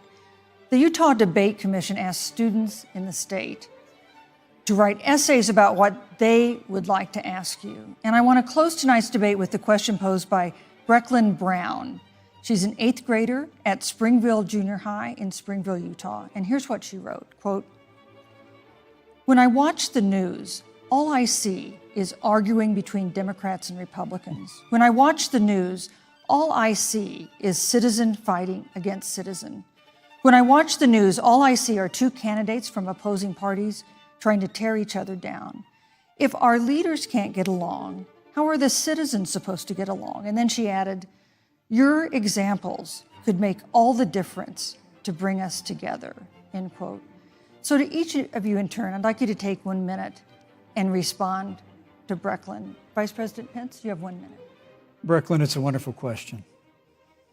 And let me just commend you for taking an interest in public life. I started following the news when I was very young. And in America, we believe in a free and open exchange of debate. And we celebrate that. And it's how we've created literally the freest and most prosperous nation in the history of the world. But I would tell you that don't assume that what you're seeing on your local news networks is synonymous with the American people. You know, I look at the relationship between Justice Ruth Bader Ginsburg, the late justice who we just lost from the Supreme Court, and the late Justice Antonin Scalia. They were on polar opposites on the Supreme Court of the United States, one very liberal, one very conservative. But what's been learned since her passing was the two of them and their families were the very closest of friends. I mean, here in America, we can disagree. We can debate vigorously, as Senator Harris and I have on this stage tonight. But when the debate is over, we come together as Americans. And that's what people do in big cities and small towns all across this country. So I just want to encourage you, Brecklin. I want to tell you that we're going to work every day to have government as good as our people. And the American people each and every day love a good debate. We love a good argument.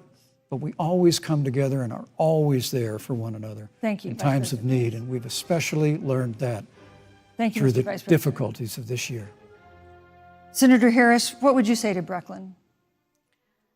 First of all, I love hearing from our young leaders. And when I hear her words, when I hear your words, Brecklin, I know our future is bright because it is that perspective on who we are and who we should be that is a sign of leadership and is something we should all aspire to be. And that, you know, that brings me to Joe. Joe Biden, one of the reasons that Joe decided to run for president is after Charlottesville, which we talked about earlier. It so troubled him and upset him like it did all of us, that there was that kind of hate and division. What propelled Joe to run for president was to see that over the course of the last 4 years, what Brecklin described has been happening. Joe has a long-standing reputation of working across the aisle and working in a bipartisan way. And that's what he's going to do as president. Joe Biden has a history of lifting people up and fighting for their dignity.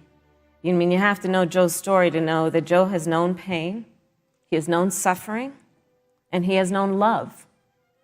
And so, Brecklin, when you think about the future, I do believe the future is bright. And it will be because of your leadership, and it will be because we fight for each person's voice through their vote, and we get engaged in this election because you have the ability through your work and through eventually your vote Thank you, to Senator determine Harris. the future of our country and what its leadership looks like. Thank you, Senator Harris. Thank you, Vice President Pence. Thank you so much for being with us tonight. We want to thank also the University of Utah for its hospitality, and most of all, our thanks to all the Americans who watched this debate tonight. Again, our best wishes for a quick recovery to President Trump, the First Lady, and everyone who is battling COVID-19. The second presidential debate is next week on October 15th, a town hall style debate in Miami. We hope you'll join us then. Good evening.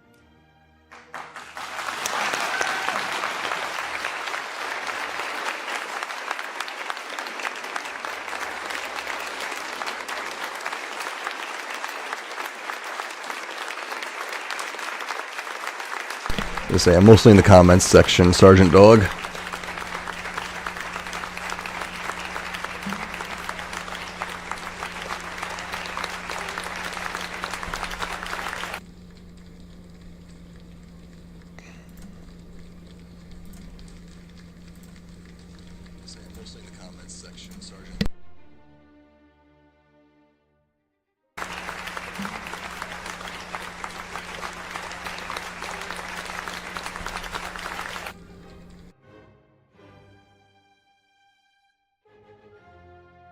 I'm Gwen Eiffel of the NewsHour and Washington Week on PBS. Welcome to the first and the only 2008 vice presidential debate between the Republican nominee, Governor Sarah Palin of Alaska, and the Democratic nominee, Joe Biden of Delaware. The Commission on Presidential Debates is the sponsor of this event and the two remaining presidential debates. Tonight's discussion will cover a wide range of topics, including domestic and foreign policy matters. It will be divided roughly into 5-minute segments. Each candidate will have 90 seconds to respond to a direct question and then an additional 2 minutes for rebuttal and follow-up. The order has been determined by a coin toss. The specific subjects and questions were chosen by me and have not been shared or cleared with anyone on the campaigns or on the commission. The audience here in the hall has promised to remain very polite. No cheers, applause, no untoward outbursts, except right at this minute now as we welcome Governor Palin and Senator Biden.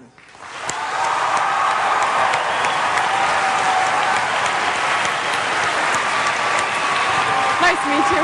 Hey, can I call you Joe? Okay, good. Thanks. Thank you. Thank you, Gwen. Thank you. Thank you. Thank you.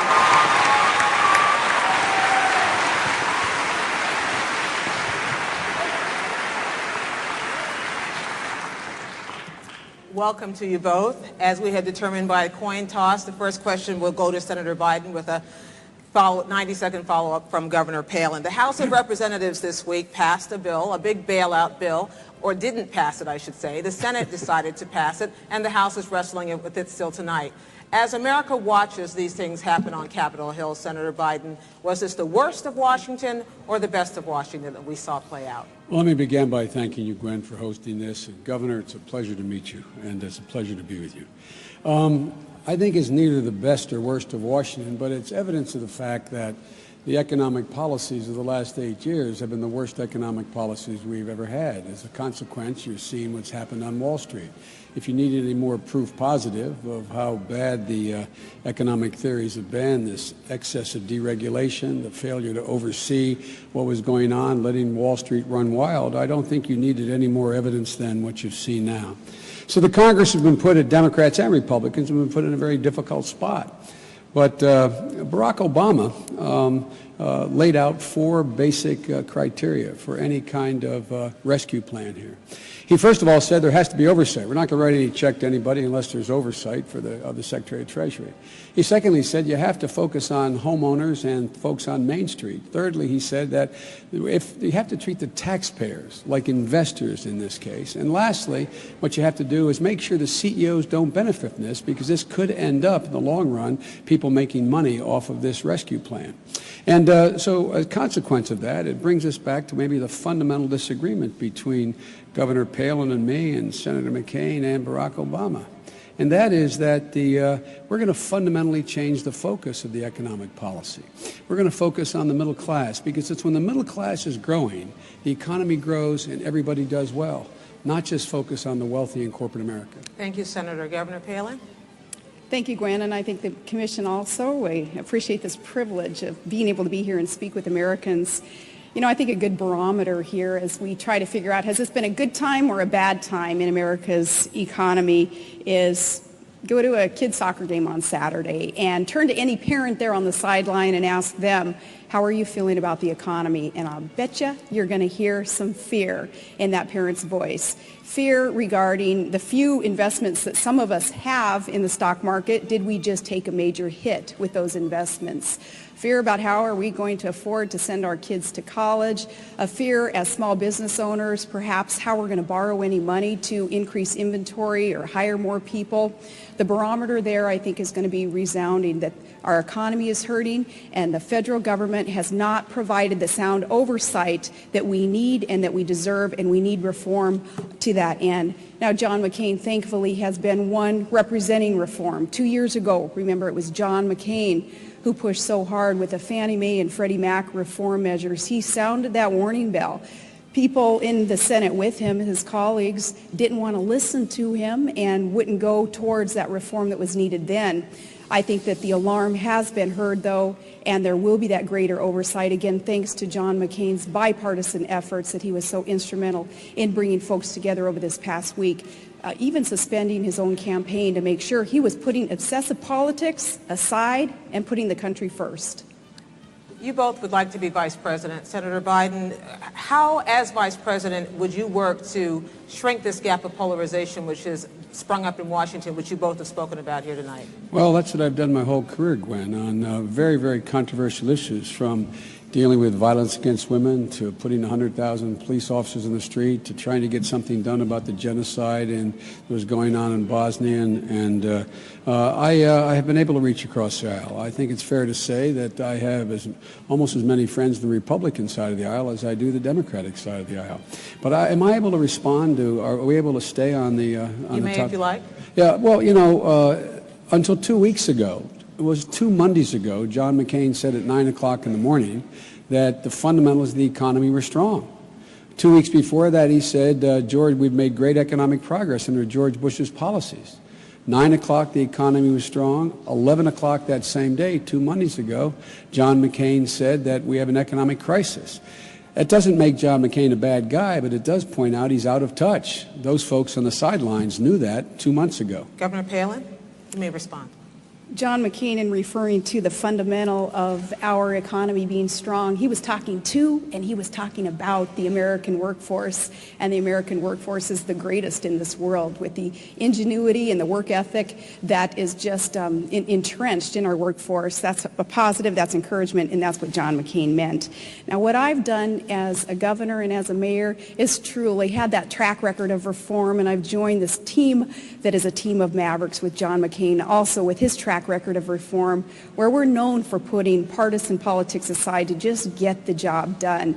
Now, Barack Obama, of course, he's pretty much only voted along his party lines. In fact, 96% of his votes have been solely along party line, not having that proof for the American people to know that his commitment, too, is, put the partisanship, put the special interests aside, and get down to getting business done for the people of America. We're tired of the old politics as usual, and that's why, with all due respect, I do respect your years in the U.S. Senate, but I think Americans are craving something new and different, and that new energy and that new commitment that's going to come with reform. I think that's why we need to send the maverick from the Senate and put him in the White House, and I'm happy to join him there. Governor, Senator, neither of you really answered that last question about what you would do as vice president. I'm going to come back to that throughout the evening to try to see if we can look forward as well. Now, let's talk about the next question is to talk about the subprime lending meltdown. Who do you think was at fault? I start with you, Governor Palin. Was it the greedy lenders? Was it the risky homebuyers who shouldn't have been buying a home in the first place? And what should you be doing about it? Darn right, it was the predator lenders who tried to talk Americans into thinking that it was smart to buy a $300,000 house if we could only afford a $100,000 house. There was deception there, and there was greed, and there is corruption on Wall Street, and we need to stop that. Again, John McCain and I, that commitment that we have made, and we're going to follow through on that, getting rid of that corruption. One thing that Americans do at this time also, though, is let's commit ourselves, just everyday American people, Joe Sixpack, hockey moms across the nation. I think we need to band together and say, never again. Never will we be exploited and taken advantage of again by those who are managing our money and loaning us these dollars. We need to make sure that we demand from the federal government strict oversight of those entities in charge of our investments and our savings. And we need also to not get ourselves in debt. Let's do what our parents told us before we probably even got that first credit card. Don't live outside of our means. We need to make sure that as individuals, we're taking personal responsibility through all this. It's not the American people's fault that the economy is hurting like it is, but we have an opportunity to learn a heck of a lot of good lessons through this and say, never again will we be taken advantage of. Senator. Well, Gwen, 2 years ago, Barack Obama warned about the subprime mortgage crisis.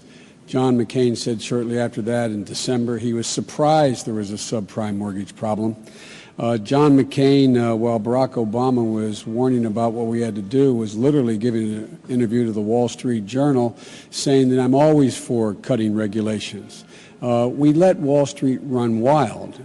John McCain, and he's a good man, but John McCain thought that the answer is that tried and true Republican response, deregulate, deregulate. So what you had is you had overwhelming, quote, deregulation. You had actually the belief that Wall Street could self-regulate itself. And while Barack Obama was talking about reinstating those regulations, John, on 20 different occasions in the previous year and a half, called for more deregulation. Matter of fact, John recently wrote an article in a major magazine saying that he wants to do for the healthcare industry, deregulate it and let the free market move like he did for the banking industry. So deregulation was the promise, and guess what? Those people who say don't go into debt, they can barely pay to fill up their gas tank. I was recently at my local gas station, asked a guy named Joey Danko, I said, Joey, how much it costs to fill your tank? You know what his answer was? He said, I don't know, Joe. I never have enough money to do it. The middle class needs relief, tax relief. They need it now. They need help now. The focus will change with Barack Obama. Governor, please, if you want to respond to what he said about Senator McCain's comments about health care. I'd like to respond about the tax increases. And, you know, we can speak in agreement here that darn right we need tax relief for Americans so that jobs can be created here. Now, Barack Obama and Senator Biden also voted for the largest tax increases in U.S. history. Barack had 94 opportunities to side on the people's side and reduce taxes, and 94 times he voted to increase taxes or not support a tax reduction, 94 times. Now, that's not what we need to create jobs and really bolster and heat up our economy. We do need the private sector to be able to keep more of what we earn and produce. Government's going to have to learn to be more efficient and live with less if that's what it takes to rein in the government growth that we've seen today. But we do need tax relief, and Barack Obama even supported increasing taxes as late as last year for those families making only $42,000 a year. That's a lot of middle-income, average American family. To increase taxes on them, I think that is the way to kill jobs and to continue to harm our economy. Senator. Charge is absolutely not true. Barack Obama did not vote to raise taxes. The vote she's referring to, John McCain voted the exact same way. It was a budget procedural vote. John McCain voted the same way. It did not raise taxes. Number two, using the standard that the governor uses, John McCain voted 477 times to raise taxes. It's a bogus standard. But if you notice, Gwen, the governor did not answer the question about deregulation. Did not answer the question of defending John McCain about not going along with the deregulation, letting Wall Street run wild. He did support deregulation almost across the board. That's why we got in so much trouble. Would you like to have an opportunity to answer that before we I'm move on? still on the tax thing because I want to correct you on that again. And I want to let you know what I did as a mayor and as a governor. And I may not answer the questions the way that either the moderator or you want to hear, but I'm going to talk straight to the American people and let them know my track record also. As mayor, every year I was in office, I did reduce taxes. I eliminated personal property taxes and eliminated small business inventory taxes. And as governor, we suspended our state fuel tax. We did all those things knowing that that is how our economy would be heated up. Now, as for John McCain's adherence to rules and regulations and pushing for even harder and tougher regulations, that is another thing that he is known for, though. Look at the tobacco industry. Look at campaign finance reform. Okay, our time is up here. I'm going to move on to the next question.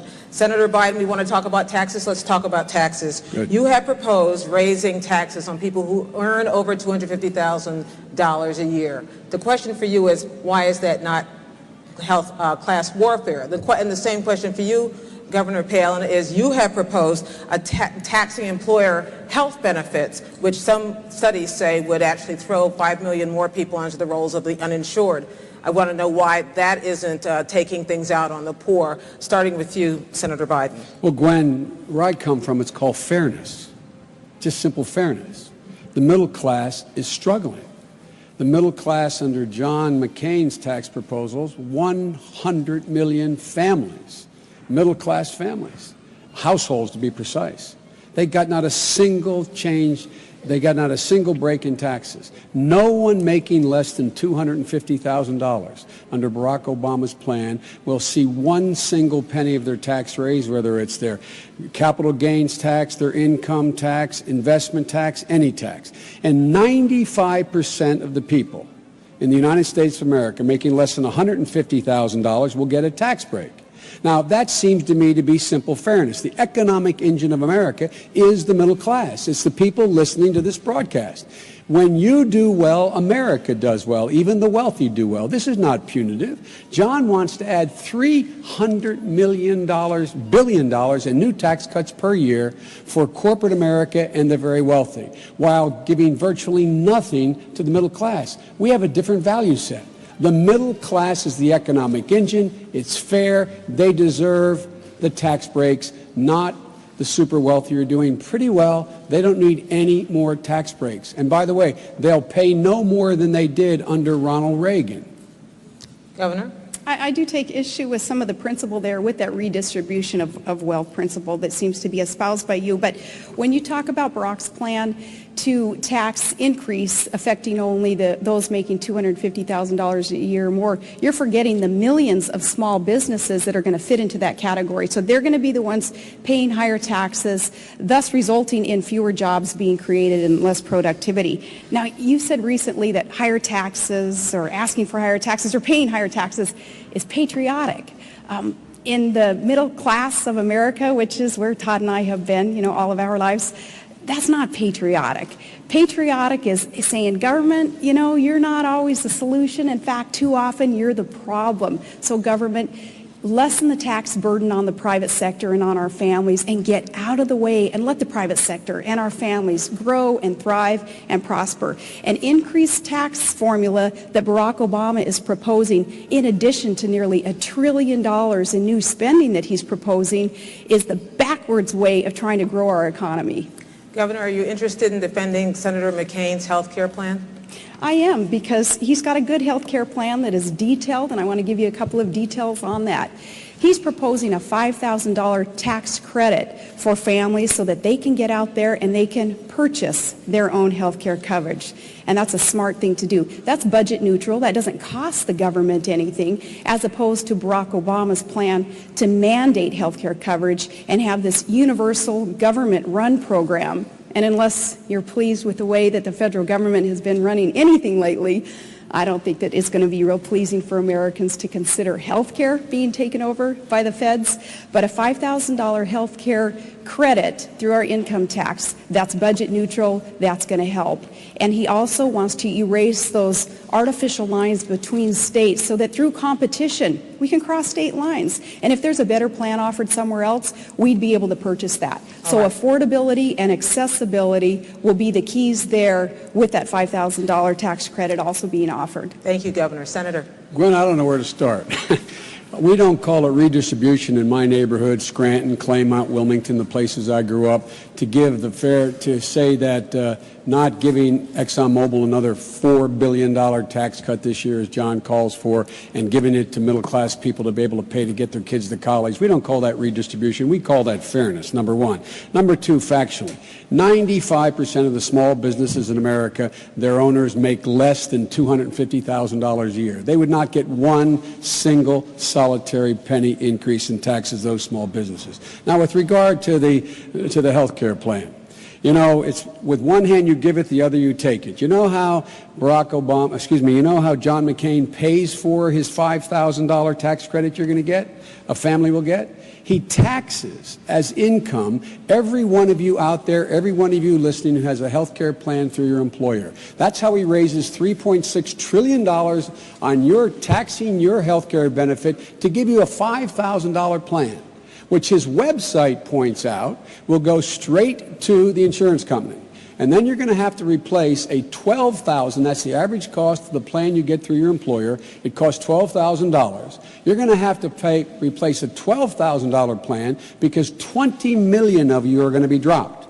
20 million of you will be dropped. So you're going to have to replace a $12,000 plan with a $5,000 check you've just given to the insurance company. I call that the ultimate bridge to nowhere. Thank you, Senator. Now, I want to try to get you both to answer a question that neither of your principals quite answered when my colleague Jim Lehrer asked it last week. Starting with you, Senator Biden, what promises, given the events of the week, the bailout plan, all of this, what promises have you and your campaigns made to the American people that you are not going to be able to keep? Well, the one thing we may have to slow down is a commitment we made to double foreign assistance. We'll probably have to slow that down. We also are going to make sure that we do not go forward with the tax cut proposals of of John McCain, the existing one for people making over $250,000, which is $130 billion this year alone.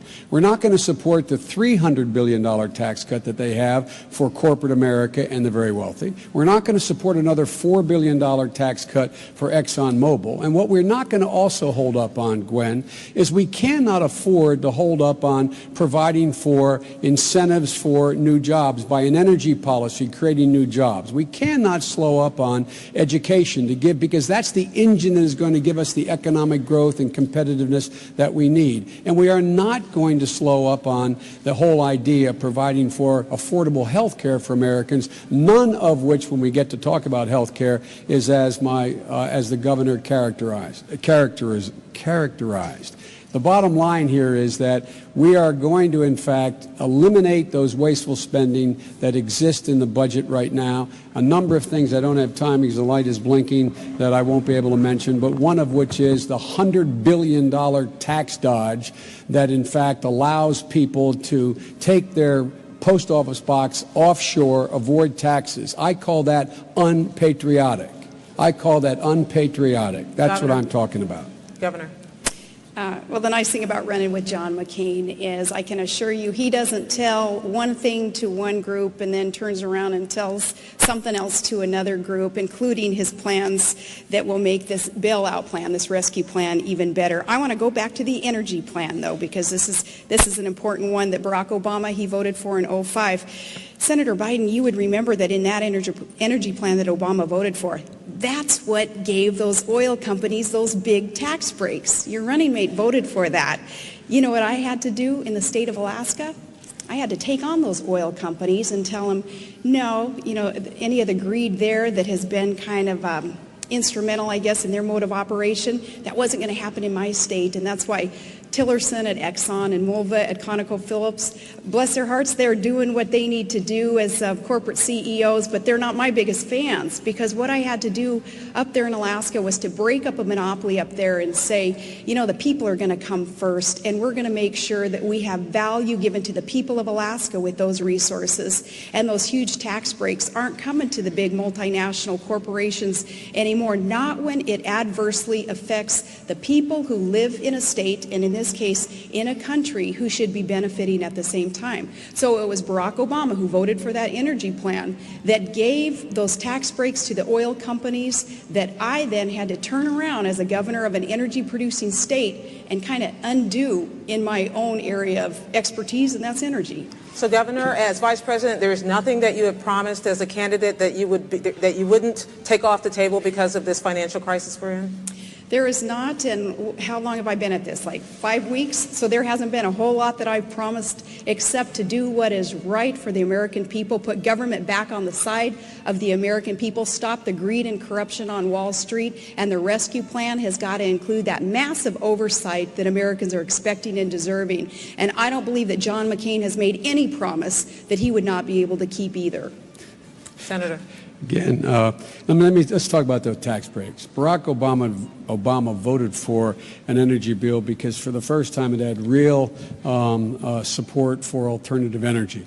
When there were separate votes on eliminating the tax breaks for the oil companies, Barack Obama voted to eliminate them. John did not. And let me just ask a rhetorical question. If John really wanted to eliminate them, why is he adding to his budget an additional $4 billion in tax cut for ExxonMobils of the world that, in fact, already have made $600 billion since 2001? And look, I agree with the governor. She imposed a windfall profits tax up there in Alaska. That's what Barack Obama and I want to do. We want to be able to do for all of you Americans, give you back $1,000 like she's been able to give back money to her folks back there. But John McCain will not support a windfall profits tax. They've made $600 billion since 2001, and John McCain wants to give them all by itself, separate, no additional bill, all by itself another $4 billion tax cut. If that is not proof of what I say, I'm not sure what can be. So I hope the governor is able to convince John McCain to support our windfall profits tax, which she supported in Alaska, and I give her credit for it. Next question, Governor Palin, still on the economy. Last year, Congress passed a bill that would make it more difficult for debt-strapped mortgage holders to declare bankruptcy, to get out from under that debt. This is something that John McCain supported. Would you have? Yes, I would have. But here again, there have been so many changes in the conditions of our economy in just even these past weeks, as there has been more and more revelation made aware now to Americans about the corruption and the greed on Wall Street. We need to look back even 2 years ago, and we need to be appreciative of John McCain's call for reform with Fannie Mae, with Freddie Mac, with the mortgage lenders too, who were starting to really kind of rear that head of abuse, and the colleagues in the Senate weren't going to go there with them. So we have John McCain to thank for at least warning people, and we also have John McCain to thank for bringing in a bipartisan effort people to the table so that we can start putting politics aside, even putting a campaign aside, and just do what's right to fix this economic problem that we are in. It is a crisis. It's a toxic mess, really, on Main Street that's affecting Wall Street. And now we have to be ever vigilant and also making sure that credit markets don't seize up. That's where the Main Streeters like me, that's where we would really feel the effects. Senator Biden, you voted for this bankruptcy bill. Senator Obama voted against it. Some people have said that mortgage holders really paid the price. Well, mortgage holders didn't pay the price. Only 10% of the people who have been affected by this whole switch from Chapter 7 to Chapter 13. It gets complicated, but the point of this, Barack Obama saw the glass as half empty, I saw it as half full. We disagreed on that, and 85 senators voted one way and 15 voted the other way. But here's the deal. Barack Obama pointed out 2 years ago that there was a subprime mortgage crisis and wrote to the Secretary of Treasury. And he said, you better get on the stick here. You better look at it. John McCain said as early as last December, quote, I'm paraphrasing, I'm surprised about this subprime mortgage crisis, number one. Number two, with regard to bankruptcy now, Gwen, what we should be doing now, and Barack and Obama and I support it, we should be allowing bankruptcy courts to be able to readjust not just the interest rate you're paying on your mortgage to be able to stay in your home, but be able to adjust the principal that you owe. The principal that you owe. That would keep people in their homes, actually help banks by keeping it from going under. But John McCain, as I understand it, I'm not sure of this, but I believe John McCain and the governor don't support that. There are ways to help people now, and the ways that we're offering are not being supported by the Bush administration, nor do I believe by John McCain and Governor Palin. Governor Palin, is that so? That is not so, but because that's just a quick answer, I want to talk about, again, my record on energy versus your ticket's energy ticket also. I think that this is important to come back to with that energy policy plan, again, that was voted for in 2005. When we talk about energy, we have to consider the need to do all that we can to allow this nation to become energy independent. It's a nonsensical position that we are in when we have domestic supplies of energy all over this great land, and East Coast politicians who don't allow energy-producing states like Alaska to produce these, to tap into them, and instead we're relying on foreign countries to produce for us. We're circulating about $700 billion a year into foreign countries, some who do not like America. They certainly don't have our best interests at heart. Instead of those dollars circulating here, creating tens of thousands of jobs and allowing domestic supplies of energy to be tapped into and to start flowing into these very, very hungry markets. Energy independence is the key to this nation's future, to our economic future, and to our national security. So when we talk about energy plans, it's not just about who got a tax break and who didn't, and we're not giving oil company tax breaks, but it's about a heck of a lot more than that. Energy independence is the key to America's future. Governor, I'm happy to talk to you in this next section about energy issues. Let's talk about climate change. What is true and what is false about what we have heard, read, discussed, debated about the causes of climate change? Yeah, well, as the nation's only Arctic state and being the governor of that state, Alaska feels and sees impacts of climate change more so than any other state, and we know that it's real. I'm not one to attribute every activity of man to the changes in the climate. There is something to be said also for man's activities, but also for the cyclical temperature changes on our planet. But there are real changes going on in our climate, and I don't want to argue about the causes. What I want to argue about is how are we going to get there to positively affect the impacts. We have got to clean up this planet. We have got to encourage other nations also to come along with us with the impacts of climate change, what we can do about that. As governor, I was the first governor to form a climate change sub-cabinet to start dealing with the impacts. We've got to reduce emissions. John McCain is right there with an all-of-the-above approach to deal with climate change impacts. We've got to become energy independent for that reason also, as we rely more and more on other countries that don't care as much about the climate as we do. We're allowing them to produce and to emit and even pollute more than America would ever stand for. So even in dealing with climate change, it's all the more reason that we have an all-of-the-above approach, tapping into alternative sources of energy and conserving fuel, conserving our petroleum products and our hydrocarbons so that we can clean up this planet and deal with climate change. Senator, what is true and what is false about the causes? Well, I think it is man-made. I think it's clearly man-made. And look, this probably explains the biggest fundamental difference between John McCain and Barack Obama and Sarah Palin and Joe Biden, Governor Palin and Joe Biden. If you don't understand what the cause is, it's virtually impossible to come up with a solution. We know what the cause is. The cause is man-made. That's the cause. That's why the polar ice cap is melting. Now let's look at the facts. We have 3% of the world's oil reserves. We consume 25% of the oil of the world.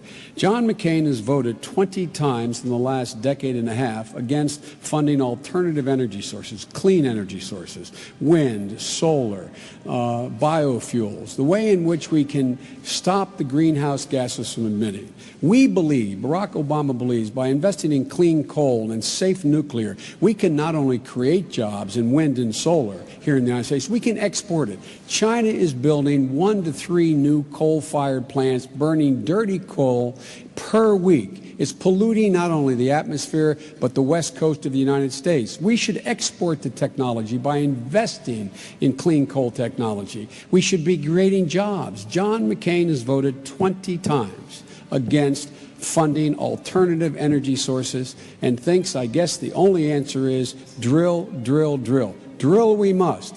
But it will take 10 years for one drop of oil to come out of any of the wells that are going to begun to be drilled. In the meantime, we're all going to be in real trouble. Let me clear something up. Senator McCain has said that he supports caps on carbon emissions. Senator Obama has said he supports clean coal technology, which I don't believe you've always supported. I have always supported it. Well, that's a fact. Clear it up for us, both of you, and start with Governor Palin. Yes, Senator McCain does support this. The chant is drill, baby, drill. And that's what we hear all across this country in our rallies, because people are so hungry for those domestic sources of energy to be tapped into. They know that even in my own energy producing state, we have billions of barrels of oil and hundreds of trillions of cubic feet of clean, green natural gas. And we're building a nearly $40 billion natural gas pipeline, which is North America's largest and most expensive infrastructure project ever to flow those sources of energy into hungry markets.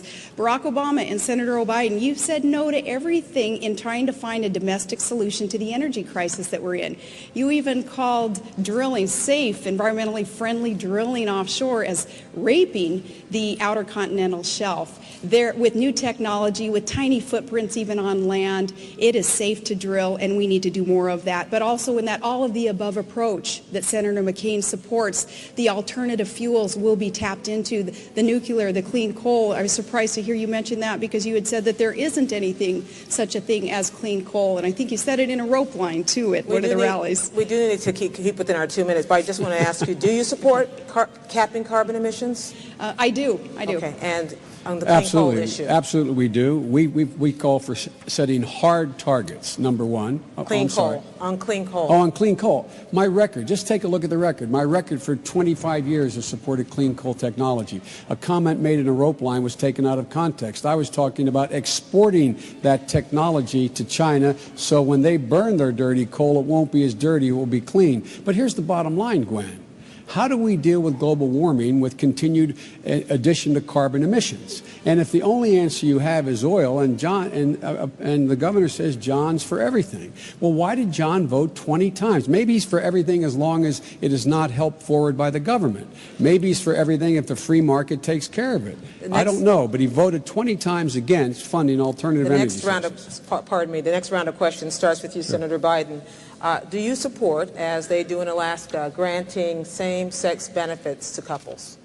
Absolutely. Do I support granting same-sex benefits? Absolutely, positively. Look, in an Obama-Biden administration, there will be absolutely no distinction from a constitutional standpoint or a legal standpoint between a same-sex and a heterosexual couple. The fact of the matter is that under the Constitution, we should be granted, same-sex couples should be able to have visitation rights in the hospitals, joint ownership of property, life insurance policies, etc. That's only fair. It's what the Constitution calls for. And so we do support making sure that committed couples in the same-sex marriage are guaranteed the same constitutional benefits as it relates to their property rights, their rights of visitation, their rights of insurance, their rights of ownership, as heterosexual couples do. Governor, would you support expanding that beyond Alaska to the rest of the nation? Well, not if it goes closer and closer towards redefining the traditional definition of marriage between one man and one woman, and unfortunately that's sometimes where those steps lead. But I also want to clarify if there's any kind of suggestion at all from my answer that I would be anything but tolerant of adults in America choosing their partners, choosing relationships that they deem best for themselves. You know, I am tolerant, and I have a very diverse family and group of friends, and even within that group you would see some who may not agree with me on this issue, some very dear friends who don't agree with me on this issue.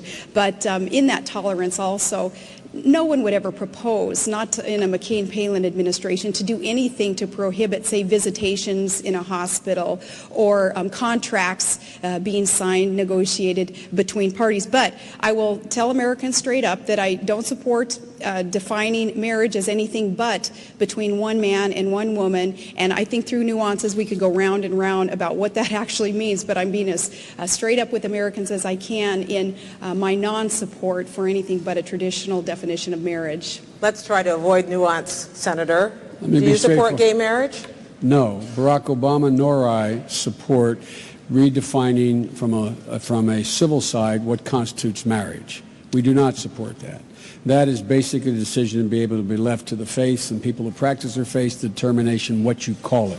The bottom line, though, is, and I'm glad to hear the governor, I take her at her word, obviously, that she thinks there should be no civil rights distinction, none whatsoever, between a committed gay couple and a committed heterosexual couple.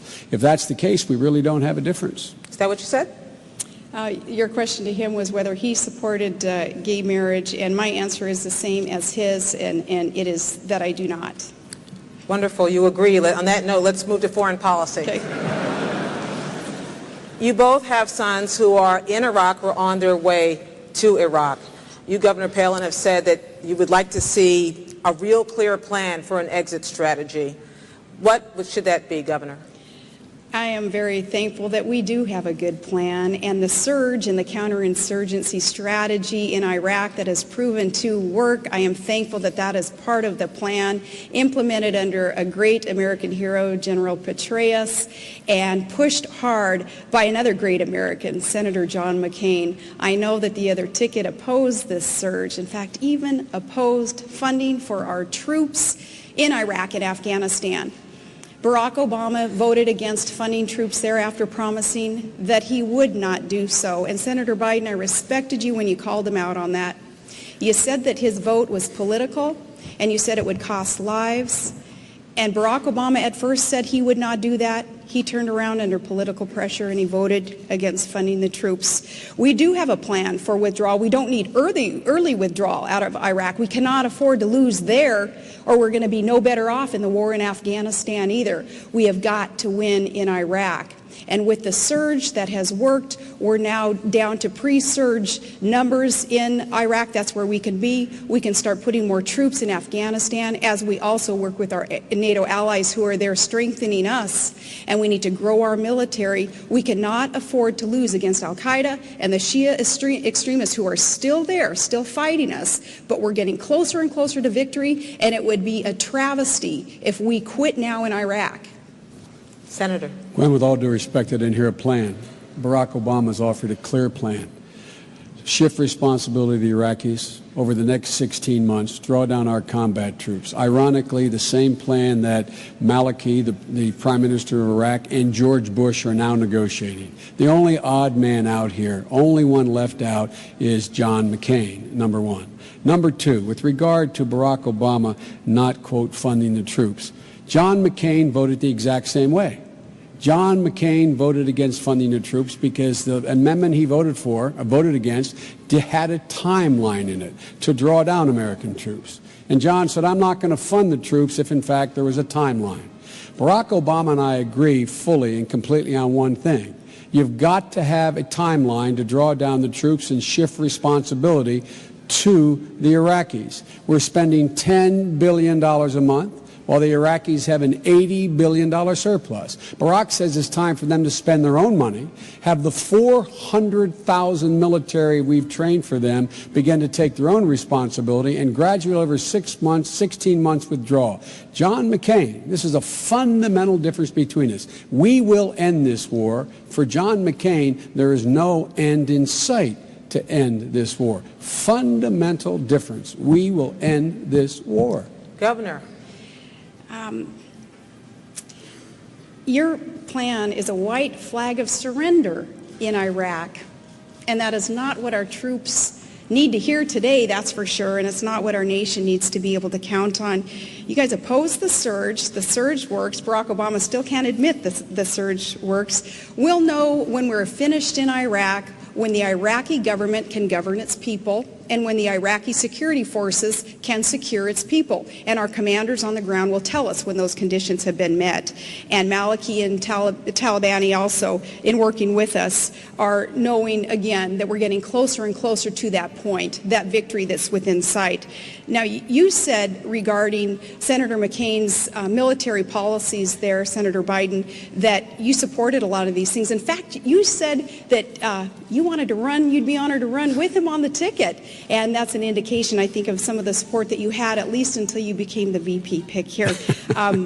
You also said that Barack Obama was not ready to be commander-in-chief. And I know, again, that you opposed the move that he made to try to cut off funding for the troops, and I respect you for that. I don't know how you can defend that position now, but I know that you know, especially with your son in the National Guard, and I have great respect for your family also and the honor that you show our military. Barack Obama, though, another story there. Anyone, I think, who can cut off funding for the troops after promising not to, that's another story.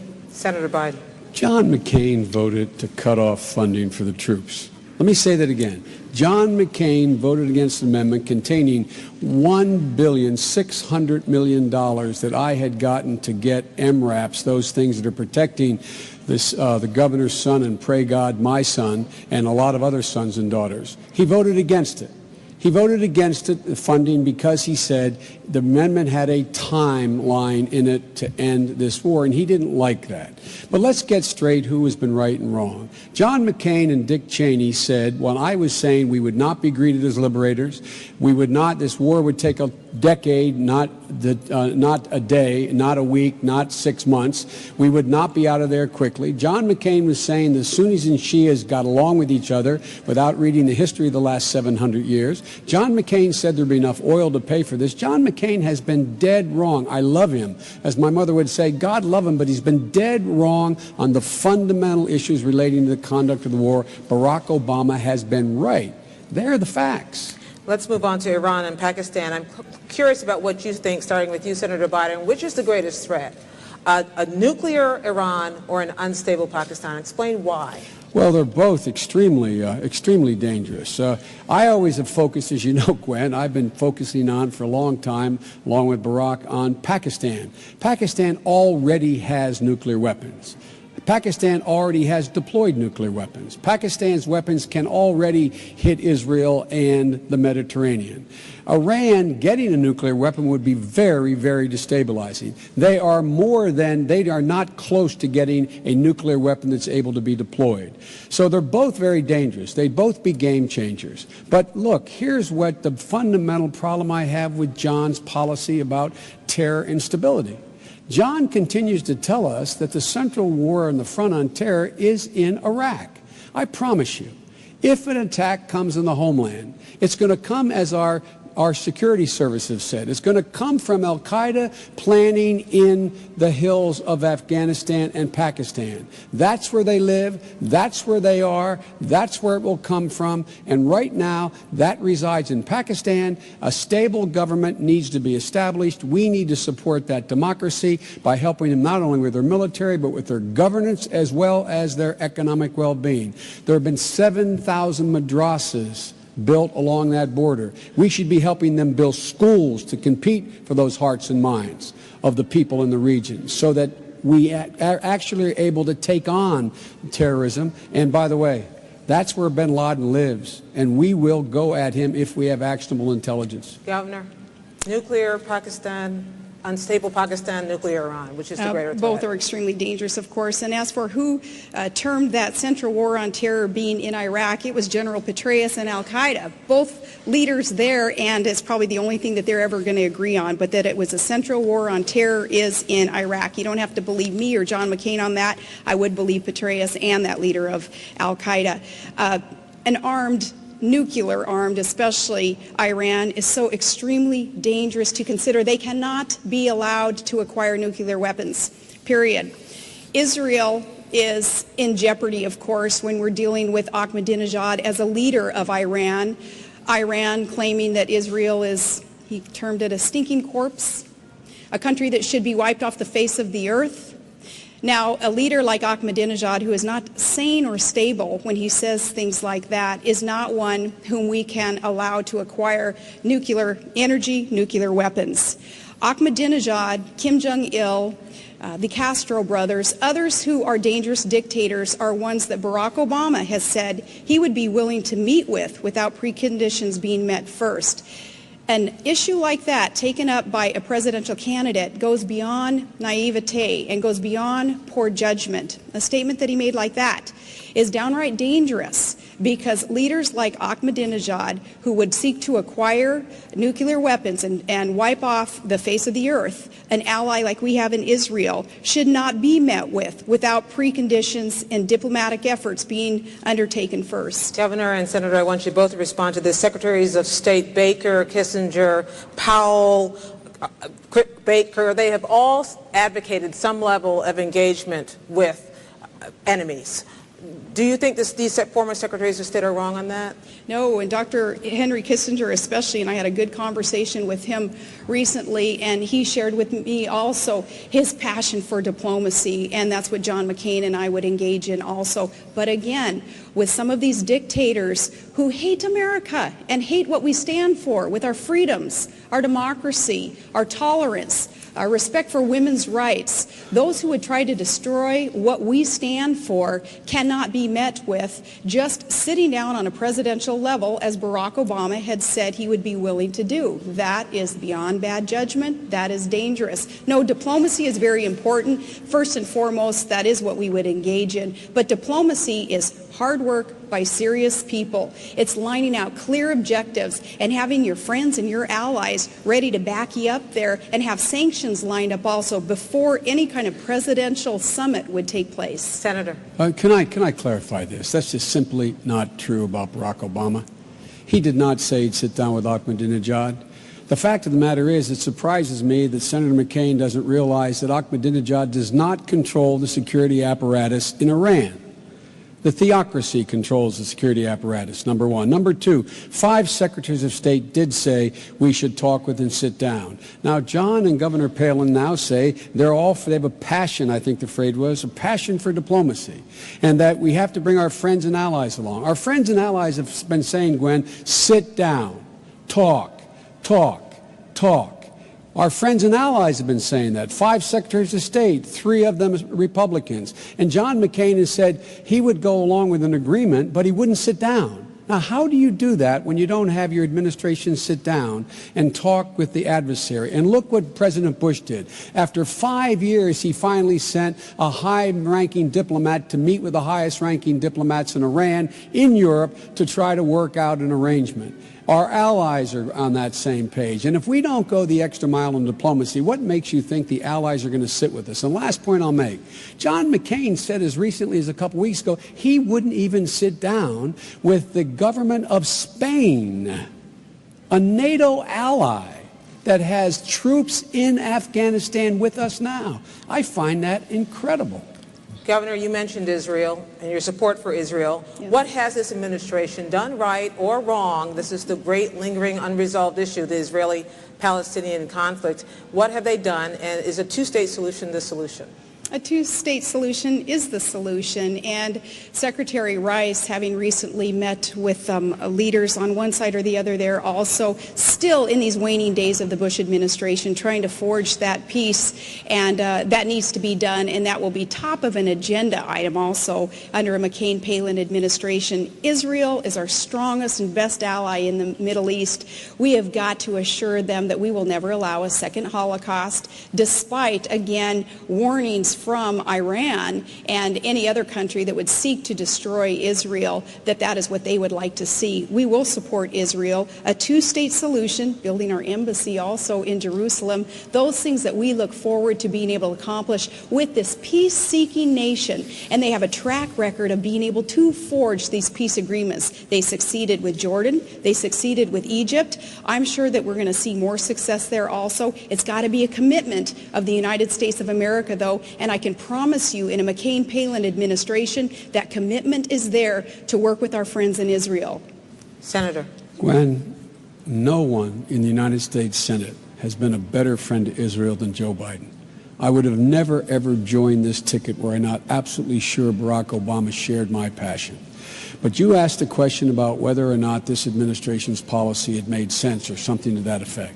It has been an abject failure, this administration's policy. In fairness to Secretary Rice, she's trying to turn it around now in the 7th or 8th year. Here's what the president said when we said no. He insisted on elections on the West Bank when I said and others said and Barack Obama said, big mistake. Hamas will win, you legitimize them. What happened? Hamas won. When we kicked, along with France, we kicked Hezbollah out of Lebanon, I said and Barack said, move NATO forces in there, fill the vacuum, because if you don't, Hezbollah will control it. Now what's happened? Hezbollah is a legitimate part of the government in the country immediately to the north of Israel. The fact of the matter is the policy of this administration has been an abject failure. And speaking of freedom being in the march, the only thing on the march is Iran. It's closer to Obama. Its proxies now have a major stake in Lebanon as well as in the Gaza Strip with Hamas. We will change this policy with thoughtful, real live diplomacy that understands that you must back Israel in letting them negotiate, support their negotiation, and stand with them, not insist on policies like this administration has. Has this administration's policy been an abject failure, as the senator says, Governor? No, I do not believe that it has been, but I'm so encouraged to know that we both love Israel, and I think that is a good thing to get to agree on, Senator Biden. I respect your position on that. No, in fact, when we talk about the Bush administration, there's a time, too, when Americans are going to say enough is enough with your ticket on constantly looking backwards and pointing fingers and doing the blame game. There have been huge blunders in the war. There have been huge blunders throughout this administration, as there are with every administration. But for a ticket that wants to talk about change and looking into the future. There's just too much finger pointing backwards to ever make us believe that that's where you're going. Positive change is coming, though. Reform of government is coming. We'll learn from the past mistakes in this administration and other administrations, and we're going to forge ahead with putting government back on the side of the people and making sure that our country comes first, putting obsessive partisanship aside. That's what John McCain has been known for in all these years. He has been the maverick. He has ruffled feathers, but I know, Senator Biden, you have respected him for that, and I respect you for acknowledging that. But change is coming. Just looking backwards, Senator? Look, past is prologue, Gwen. The issue is, how different is John McCain's policy going to be than George Bush's? I haven't heard anything yet. I haven't heard how his policy is going to be different on Iran than George Bush's. I haven't heard how his policy is going to be different with Israel than George Bush's. I haven't heard how his policy in Afghanistan is going to be different than George Bush's. I haven't heard how his policy in Pakistan is going to be different than George Bush's. It may be, but so far, it is the same as George Bush's, and you know where that policy has taken us. We will make significant change, so once again, we're the most respected nation in the world. That's what we're going to do. Governor, on another issue, interventionism, nuclear weapons, what should be the trigger, or should there be a trigger, when nuclear weapons use is ever put into play? Nuclear weaponry, of course, would be the be-all, end-all of just too many people and too many parts of our planet, so those dangerous regimes, again, cannot be allowed to acquire nuclear weapons, period. Our nuclear weaponry here in the U.S. is used as a deterrent, and that's a safe, stable way to use nuclear weaponry. But for those countries, North Korea also under Kim Jong-il, we have got to make sure that we're putting the economic sanctions on these countries and that we have friends and allies supporting us in this to make sure that leaders like Kim Jong-il and Ahmadinejad are not allowed to acquire, to proliferate, or to use those nuclear weapons. It is that important. Can we talk about Afghanistan real quick also, though? Okay, I'd like to just really quickly mention there, too, that when you look back and you say that the Bush administration's policy on Afghanistan perhaps would be the same as McCain, and that's not accurate. The surge principles, not the exact strategy, but the surge principles that have worked in Iraq need to be implemented in Afghanistan also, and that perhaps would be a difference with the Bush administration. Now, Barack Obama had said that all we're doing in Afghanistan is air raiding villages and killing civilians. And such a reckless comment, an untrue comment, again, hurts our cause. That's not what we're doing there. We're fighting terrorists, and we're securing democracy, and we're building schools for children there so that there is opportunity in that country also. There will be a big difference there, and we will win in Afghanistan also. Senator, you may talk about nuclear use if you like, and also about Afghanistan. I'll talk about both. With Afghanistan, facts matter, Gwen. The fact is that our commanding general in Afghanistan said today that the surge principles used in Iraq will not, well, let me say this again now. Our commanding general in Afghanistan said the surge principle in Iraq will not work in Afghanistan. Not Joe Biden, our commanding general of Afghanistan. He said we need more troops, we need government building, we need to spend more money on the infrastructure in Afghanistan. Look, we have spent more money, we spend more money in 3 weeks on combat in Iraq than we spent on the entirety of the last 7 years that we have been in Afghanistan building that country. Let me say it again. 3 weeks in Iraq, 7 years, or 6.5 years in Afghanistan. Now, that's number one. Number two, with regard to arms control and weapons, nuclear weapons require a nuclear arms control regime. John McCain voted against the comprehensive nuclear test ban treaty that every Republican has supported. John McCain has opposed amending the nuclear test ban treaty with an amendment to allow for inspections. John McCain has not been the kind of supporter for dealing with, and let me put it another way, my time's almost up.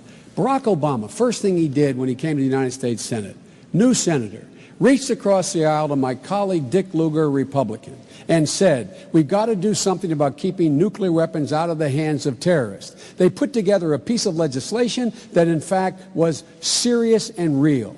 Every major, I shouldn't say every, on the two at least that I named, I know that John McCain has been opposed to extending the arms control regime in the world. Governor.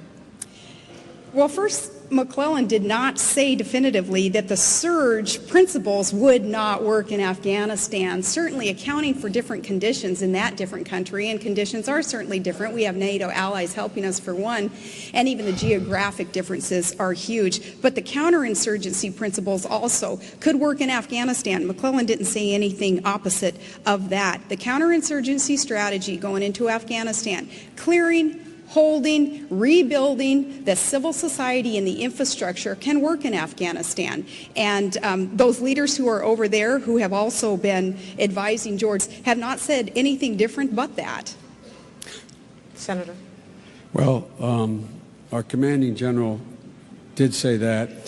The fact of the matter is that, again, money to help in Afghanistan, more troops in Afghanistan. John McCain was saying 2 years ago, quote, the reason we need more troops there. Again, we spend in 3 weeks on combat missions in Iraq more than we spent in the entire time we have been in Afghanistan. That'll change in the Barack Obama administration. Senator, you have quite a record. This is the next question here of being an interventionist. You have argued for intervention in Bosnia and Kosovo, initially in Iraq and Pakistan, and now in Darfur, putting U.S. troops on the ground, boots on the ground. Is this something the American public has a stomach for? Well, I think the American public has a stomach for success. And my recommendations on Bosnia, I admit I was the first one to recommend it, they saved tens of thousands of lives. And initially, John McCain opposed it along with a lot of other people. But the end result was it worked. And look what we did in Bosnia. We took Serbs, Croats, and Bosniaks, being told by everyone, I was told by everyone, that this would mean that they've been fighting and killing each other for 1,000 years. It could never work. There's a relatively stable government there now, as there is in Kosovo. With regard to Iraq, I indicated that it would be a mistake to go into. I gave the president the power. I voted for the power because he said he needed it not to go to war, but to keep the United States, the UN in line, to keep sanctions on Iraq and not let them be lifted. Along with Dick Lugar, before we went to war, said if we were to go to war without our allies, without the kind of support we needed, we'd be there for a decade. It'd cost us tens of billions of dollars. John McCain said no, that was going to be okay. I don't have a stomach for genocide when it comes to Darfur. We can now impose a no-fly zone. It's within our capacity. We can lead NATO if we're willing to take a hard stand. We can. I've been in those camps in Chad. I've seen the suffering. Thousands and tens of thousands of people have died and are dying. We should rally the world to act, and we should demonstrate it by our own movement to provide the helicopters to get those 21,000 forces of the African Union in there now to stop this genocide. Thank you, Senator. Governor. Oh, man, it's so obvious that I'm a Washington outsider and someone just not used to the way you guys operate, because here you voted for the war and now you oppose the war. You're one who says, you know, as so many politicians do, I was for it before I was against it, or vice versa. Americans are craving that straight talk and just want to know, hey, if you voted for it, tell us why you voted for it. And it was a war resolution. And you had supported John McCain's military strategies pretty adamantly until this race. And you had opposed very adamantly Barack Obama's military strategy, including cutting off funding for the troops that attempt all through the primary. And I watched those debates, and so, you know, I remember what those were all about. But as for Darfur, we can agree on that also. The support of the no-fly zone, making sure that all options are on the table there. Also, America is in a position to help. What I've done in my position to help as the governor of a state that's pretty rich in natural resources, we have a $40 billion investment fund, a savings fund called the Alaska Permanent Fund.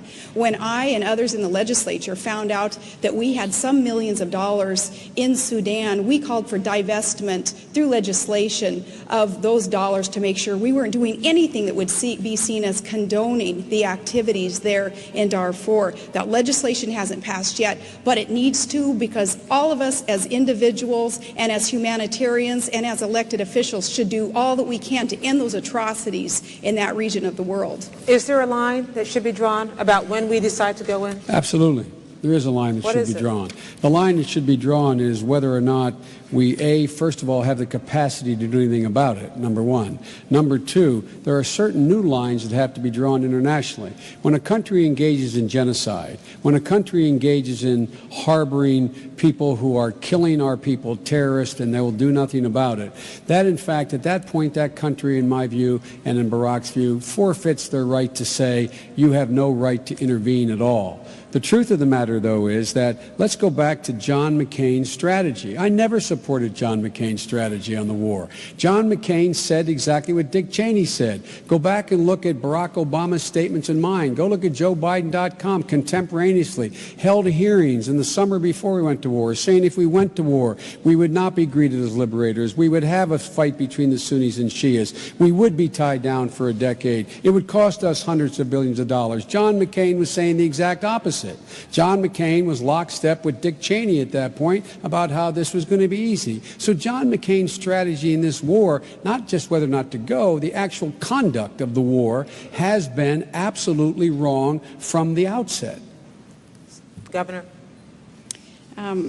I beg to disagree with you again here on whether you supported Barack Obama or John McCain's strategies. Here again, you can say what you want to say a month out before people are asked to vote on this, but we listened to the debates. I think tomorrow morning, the pundits are going to start doing the who said what at what time, and we'll have proof of some of this. But again, John McCain, who knows how to win a war, who's been there, and he's faced challenges, and he knows what evil is, and he knows what it takes to overcome the challenges here with our military. He knows to learn from the mistakes, from the blunders that we have seen in the war in Iraq especially. He will know how to implement the strategies, working with our commanders, though, and listening to what they have to say, taking the politics out of these war issues. He'll know how to win a war.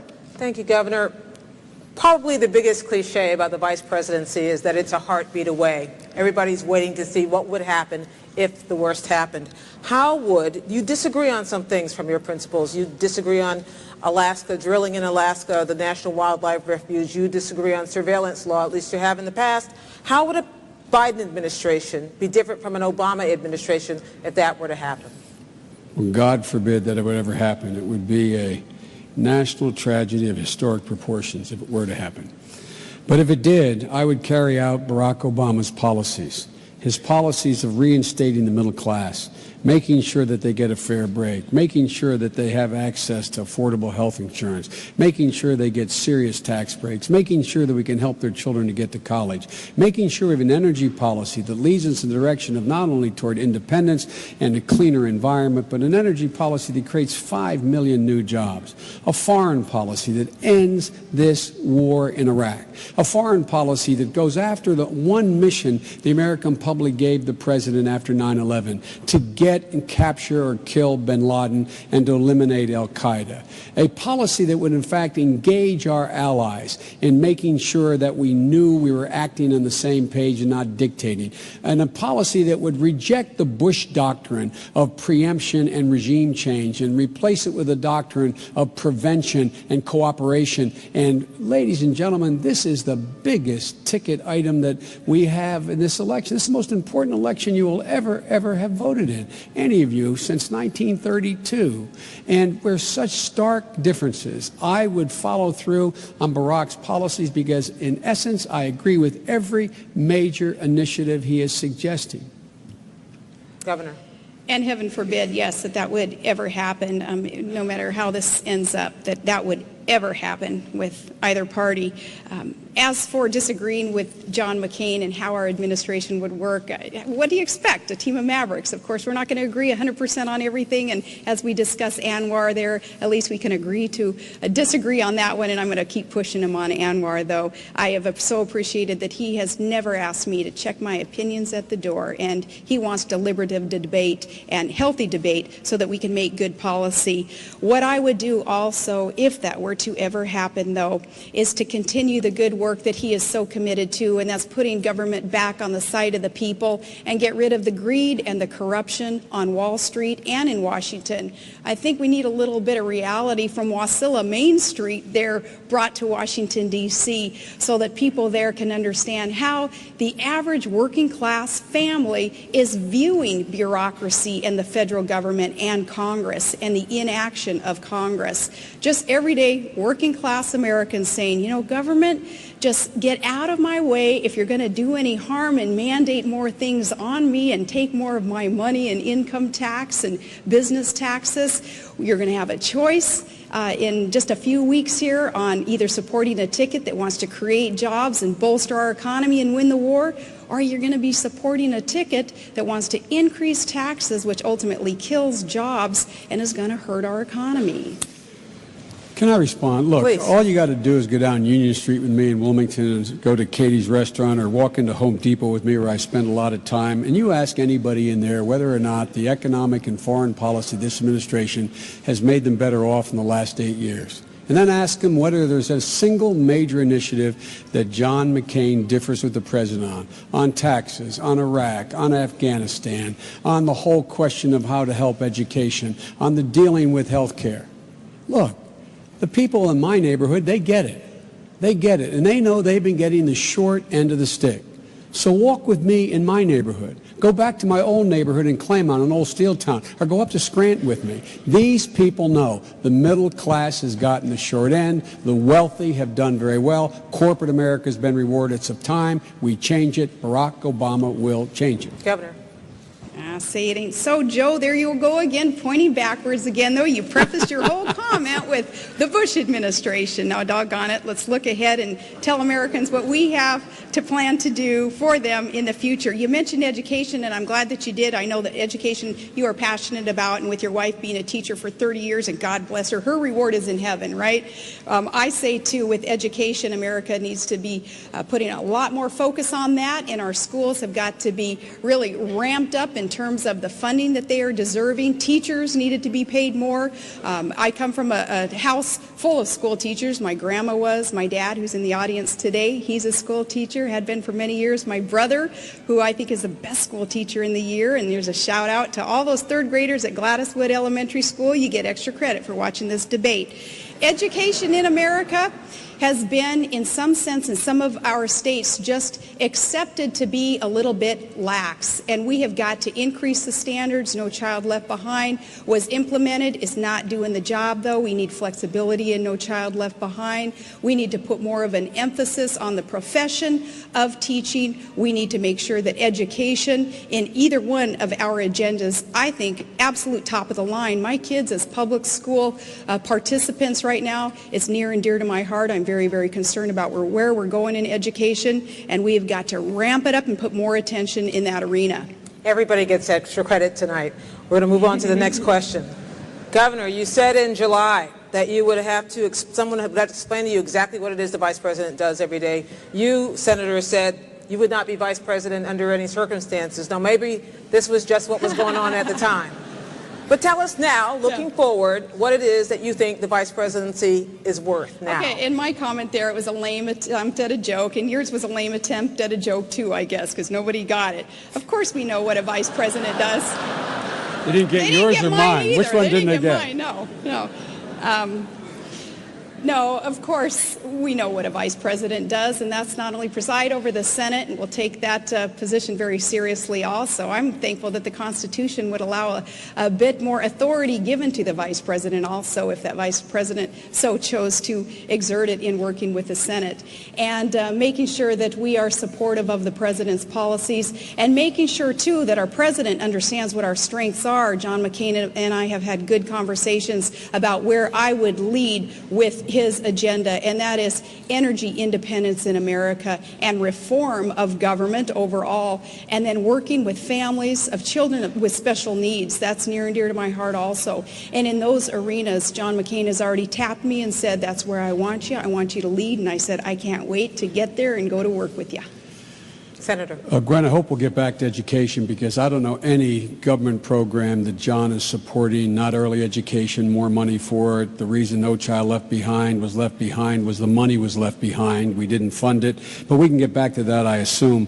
With regard to the role of the Vice President, I had a long talk, as I'm sure the governor did, with her principal, in my case with Barack.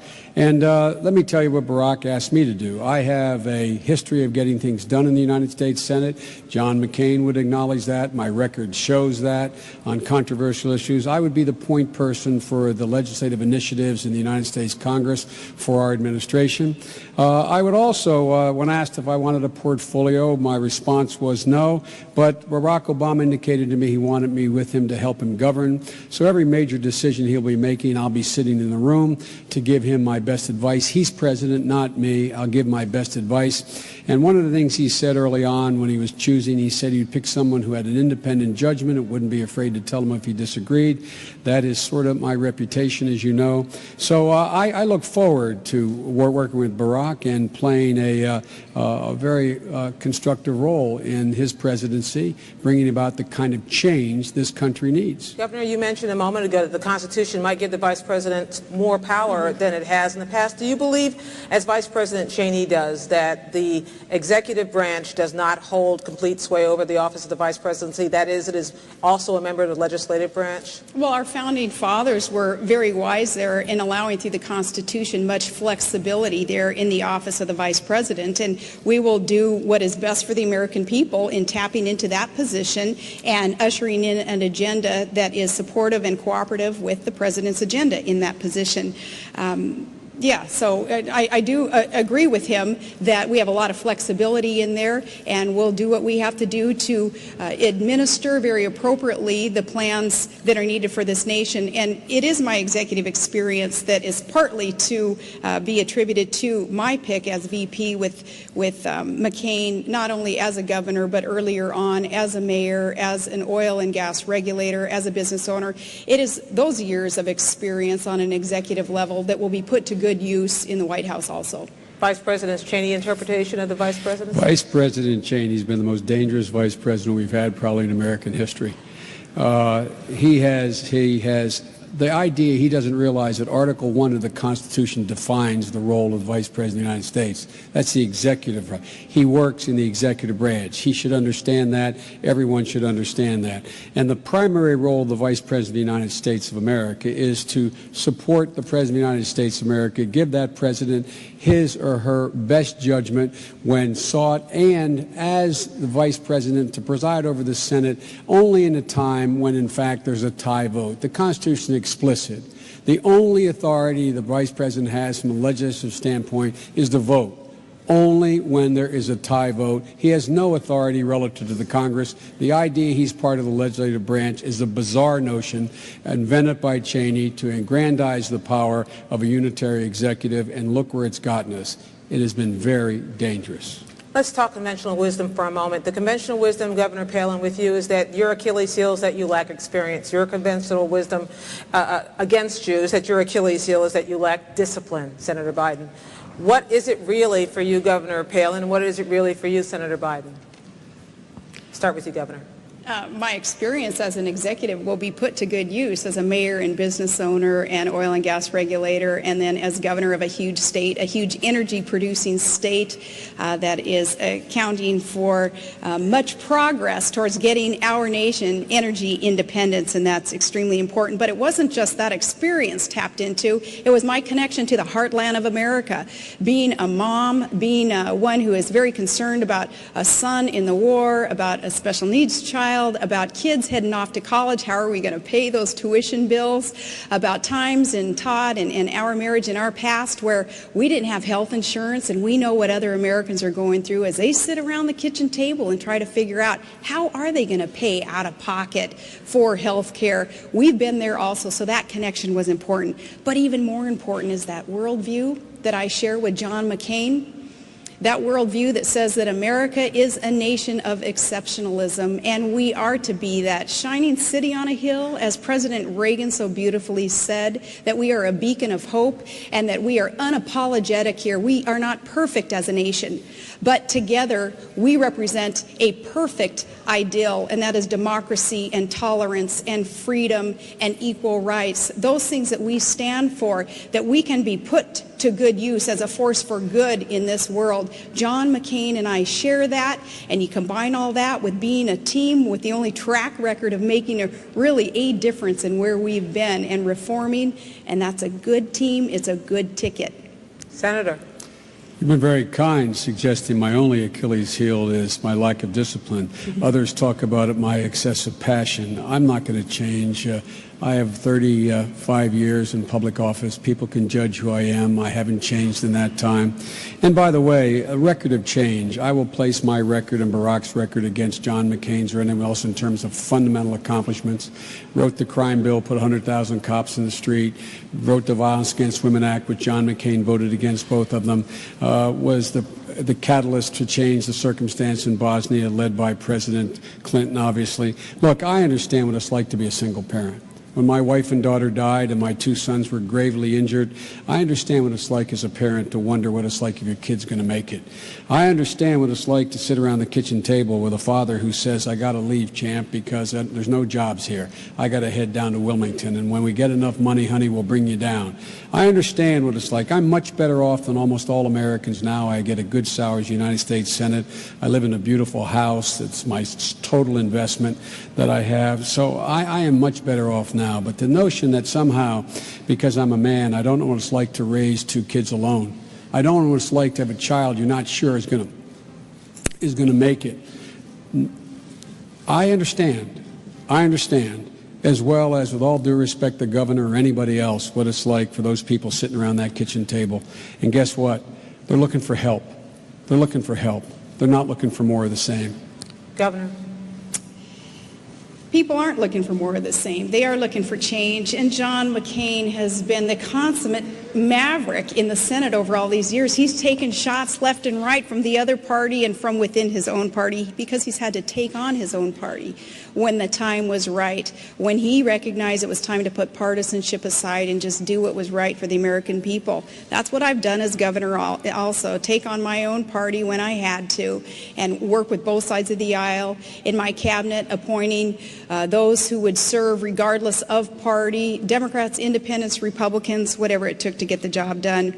Also, John McCain's maverick position that he's in, that's really prompted up to and indicated by the supporters that he has. Look at Lieberman and Giuliani and Romney and Lingle and all of us who come from such a diverse background of policy and of partisanship, all coming together at this time, recognizing he is the man that we need to lead in these next 4 years, because these are tumultuous times. We have got to win the wars. We have got to get our economy back on track. We have got to not allow the greed and corruption on Wall Street anymore. And we have not got to allow the partisanship that has really been entrenched in Washington, D.C., no matter who's been in charge. When the Republicans were in charge, I didn't see a whole lot of progress there either. When the Democrats either, though, this last go-around for the last 2 years.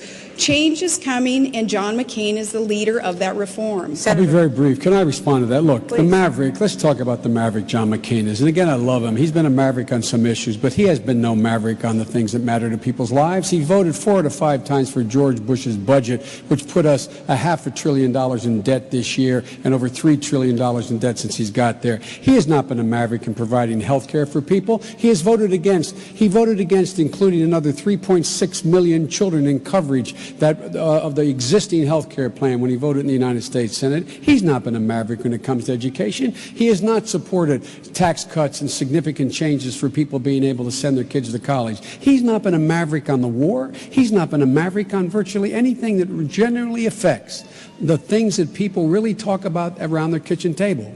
Can we get mom's MRI? Can we send Mary back to school next semester? We can't make it. How are we going to heat the house this winter? He voted against even providing for what they call LIHEAP, for assistance to people with oil prices going through the roof in the winter. So maverick he is not. on the important critical issues that affect people at that kitchen table. Final question tonight before your closing statement, starting with you, Senator Biden. Can you think of a single issue, and this is to cast light for people who are just trying to get to know you in your final debate, your only debate of this year. Can you think of a single issue, policy issue, in which you were forced to change a long-held view in order to accommodate changed circumstances? Yeah, I can. When I got to the United States Senate and went on the Judiciary Committee as a young lawyer, I was of the view and have been trained to the view that the only thing that mattered was whether or not a nominee appointed, suggested by the president, had a judicial temperament, had not committed a crime of moral turpitude, and had been a good student. And it didn't take me long. It was hard to change, but it didn't take me long. But it took about 5 years for me to realize that the ideology of that judge makes a big difference. That's why I led the fight against Judge Bork. Had he been in the court, I suspect there would be a lot of changes that I don't like and the American people wouldn't like, including everything from Roe v. Wade to issues relating to civil rights and civil liberties. And so that was one of the intellectual changes that took place in my career as I got a close look at it. And that's why I was the first chairman of the Judiciary Committee to forthrightly state that it matters what your judicial philosophy is. The American people have a right to understand it and to know it. But I did change on that, and I'm glad I did. Governor. There have been times where, as mayor and governor, we have passed budgets that I did not veto, and that I think could be considered as something that I quasi-caved in, if you will, but knowing that it was the right thing to do in order to progress the agenda for that year and to work with the legislative body, that body that actually holds the purse strings. So there were times when I wanted to zero-base budget and to cut taxes even more, and I didn't have enough support in order to accomplish that. But on the major principal things, no, there hasn't been something that I've had to compromise on, because we've always seemed to find a way to work together. Up there in Alaska, what we have done is with bipartisan efforts is work together, and again, not caring who gets the credit for what as we accomplish things up there. And that's been just a part of the operation that I wanted to participate in, and that's what we're going to do in Washington, D.C. also. Bringing both sides together, John McCain is known for doing that also, in order to get the work done for the American people.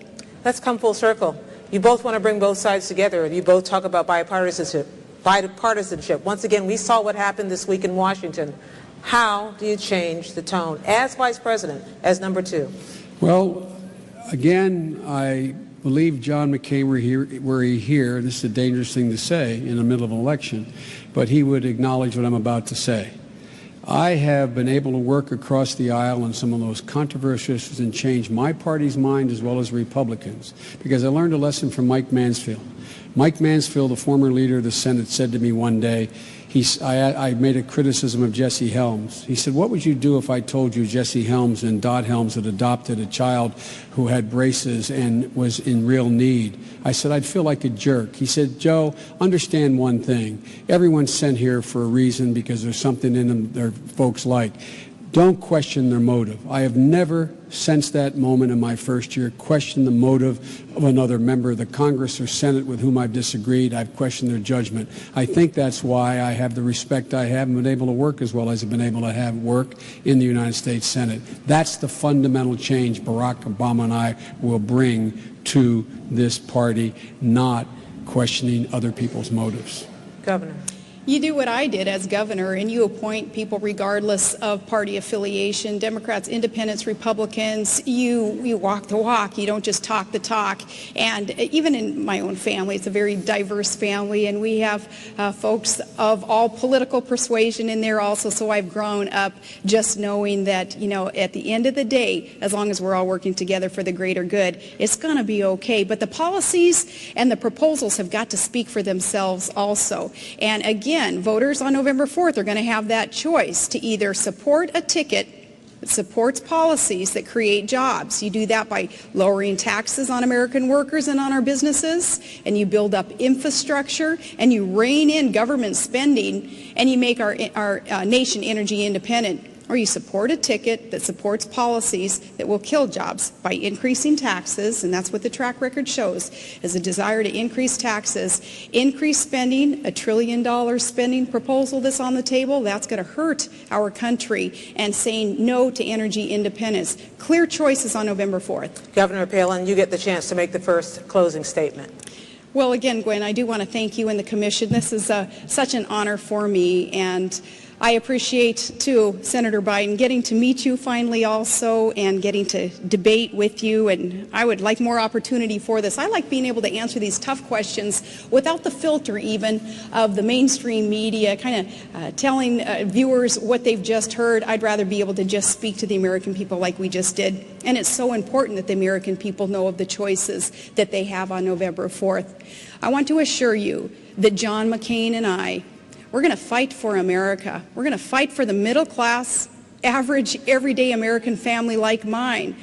I've been there. I know what the hurts are. I know what the challenges are. And thank God I know what the joys are, too, of living in America. We are so blessed. And I've always been proud to be an American. And so has John McCain. We have to fight for our freedoms also, economic and our national security freedoms. It was Ronald Reagan who said that freedom is always just one generation away from extinction. We don't pass it to our children in the bloodstream. We have to fight for it and protect it and then hand it to them so that they shall do the same, or we're going to find ourselves spending our sunset years telling our children and our children's children about a time in America back in the day when men and women were free. We will fight for it, and there is only one man in this race who has really ever fought for you, and that's Senator John McCain. Thank you, Governor. Senator Biden. Gwen, thank you for doing this, and the Commission and Governor. It really was a pleasure getting to meet you. Look, folks, this is the most important election you've ever voted in your entire life. No one can deny that the last 8 years we've been dug into a very deep hole here at home with regard to our economy and abroad in terms of our credibility.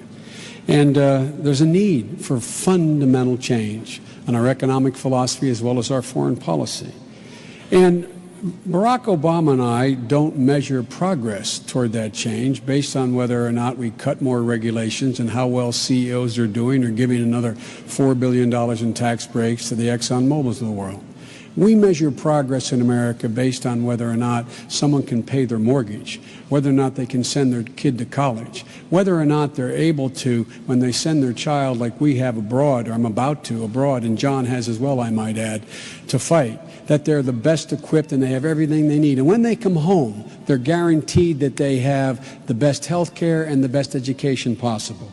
You know, in the neighborhood I grew up in, it was all about dignity and respect, a neighborhood like most of you grew up in. And in that neighborhood, there was filled with women and men, mothers and fathers who taught their children if they believed in themselves, if they were honest, if they worked hard, if they loved their country, they could accomplish anything. We believed it, and we did. That's why Barack Obama and I are running, to reestablish that certitude in our neighborhoods. Ladies and gentlemen, my dad used to have an expression. He'd say, "Champ, when you get knocked down, get up." Well, it's time for America to get up together. America's ready, you're ready, I'm ready, and Barack Obama is ready to be the next president of the United States of America. May God bless all of you, and most of all, for both of us, selfishly, may God protect our troops. That ends tonight's debate. We want to thank the folks here at Washington University in St. Louis and the Commission on Presidential Debates. There are 2 more debates to come next Tuesday, October 7th, with Tom Brokaw at Belmont University in Nashville, and on October 15th at Hofstra University in New York with Bob Schieffer. Thank you, Governor Palin and Senator Biden. Good night, everybody. All right, that was a good one. So today we did a little bit of, we had the Bork confirmation hearing, or it wasn't a confirmation, it was a nomination hearing. He did not get confirmed. That was 1987. Then we fast-forwarded our way, to 2020. We watched a debate with Kamala Harris, and who was she debating in that one? I already forget. Who did Kamala, she was debating Mike Pence, that was in 2020. And then we rewound it just a little bit, decade, maybe a little bit more, and we just watched Joe Biden and Sarah Palin. The funny thing is with each of these broadcasts, let's say, I noticed with me and the chat, we get caught up in the issues of the time. And, we do also fight a little bit of the Trump derangement syndrome as it finds its way into the chat. But, for the most part, the issues that we end up talking about are issues of the day, which is fun. Back in when we were watching the Bork hearing, we're talking about the Constitution, rights to privacy, and some things that we've kind of fleshed out since then. We fast forwarded to Kamala Harris and Mike Pence. Oh gosh, what were they talking about? The main issues were, I guess, obviously the Schmovidal. I don't want to get too far into that analysis. I was like, when they were covering that part of the debate, I'm like, uh-oh, this could be trouble. That was like the issue of the day. And now we go back to 2008, and it's a lot of, Afghanistan, Iraq came up, and some other issues, but it's always a good time. This is all obviously in preparation for tomorrow. We're going to be live streaming the debate between Kamala Harris and Donald Trump. That should be a good one. I don't expect much out of Kamala Harris. I mean, what's she going to do? Like, all of a sudden she's going to wake up and be good at this? I don't think so. Trump's going to wake up and not be good at it? He's owned every stage he's stepped on for the past decade, basically. So, good luck. Good luck, Kamala Harris. That's about all I have for today. That was a good one. Keep an eye out for tomorrow. There's a couple of good hearings tomorrow. Let me tell you about those before we go, because they are important. Tomorrow, September 10th, at the 10 o'clock time spot, there's a few hearings that I want to check out. The Committee on the Judiciary has Biden-Harris border crisis, the victim perspectives. We had California perspectives last week. They had a field hearing. There's some less... And then there's the oversight hearing with Governor Cuomo. That's the select subcommittee on the coronavirus pandemic. I believe that's an oversight hearing. Those are the two that I want to check out tomorrow. That's the 10 o'clock and the 2 o'clock time spots. So if that's everything, I'll leave you all to it. I really appreciate everybody coming in, having a chat, whether we get along or not. We have different perspectives. I appreciate you coming in and yelling at me. I don't don't let me off too easy. You can come in and let me know. But spamming, no one likes spam, so I try to get rid of those people. If you're killing the vibe of the chat, let's say we're all having a conversation, we're debating, we're having a disagreement, and that's great. But if you're talking at the chat, right, and it's like, what are you're not even talking to anyone in particular, you might end up getting a little yes. And ad hominem attacks. I don't mind ad hominem attacks, but they're launched at me or they're launched at the politicians. But if they're launched at people in the chat, that ain't cool. And the false, Vegas. So it's a bigger conversation than the false slate of electors. I know what you're talking about. It's a case against Trump. But what we need to talk about, and this is going to benefit both parties, this should be the conversation, is what do you do? What is the recourse? What kind of due process do you have when you think an election has been stolen? Because, trust me, there's a lot less recourse than you think. There's, the judiciary is there for that reason. But there's not always a clear way for people to bring that forward and in a timely manner. So... if anything, 2020 should be a case study and, what not to do, I'd say. It's a lot of, it was chaotic. And I don't think anybody wants that. Everybody loses faith in their system when that happens. Thank the government handouts for spam. I don't know what that means. Anyways, guys, I really appreciate you all coming in and hanging out with me and chatting it up. It's always a good time. I have a good time. With that said, I'll leave y'all to it. Yeah, but that's the problem, Mike. The courts aren't always available in the time that it takes for this kind of thing to happen. All right, I mean, someone was sworn in and elected, and now what? I mean, by the time it makes it through the courts, it could be a year or two. The issue could be moot. There might be another election. So I think election courts that are maybe fast acting. Something needs to happen there. It's not a crazy idea. A court that October, November, December, they're very busy because they only deal with elections. You have all kinds of administrative courts, all different types of courts, family courts, courts for this, courts for that. No, what you're saying is you don't want any sort of recourse when you're saying it's a case study in democracy holding and working. No, it's a case study in, let's just, if we move quick enough, they can't catch us cheating. And there's no recourse judicially afterwards. It's like, come on, this is a no-brainer. There's courts for all kinds of issues, and there should be an election type of court dedicated for these types of issues. That's just my opinion. And come back tomorrow and tell me otherwise. I appreciate that. If nothing else, Mike W., you should know that even if we don't see eye to eye and I don't agree with everything that you do in your life and you don't agree with everything in my life, you're still welcome into this chat to come in and yell at me. And that is mostly what I'm trying to convey. I appreciate you coming in, Tyler. Thank you. So that's my 2 cents. Like I said, yeah, Darnock, you too, man. We're not going to agree on everything. Definitely, I don't agree with Trump on everything. But I appreciate people coming in here and telling me their opinions. And sometimes they move the needle on me, and sometimes I move the needle on them. It's fun. That's I think that's what's propelled this channel. Yes. All right, everybody. Corn Pop was a bad dude. Thank you, Stan the Man. I love you guys. Take care, be well, and remember, knowledge is power. Subscribe for more.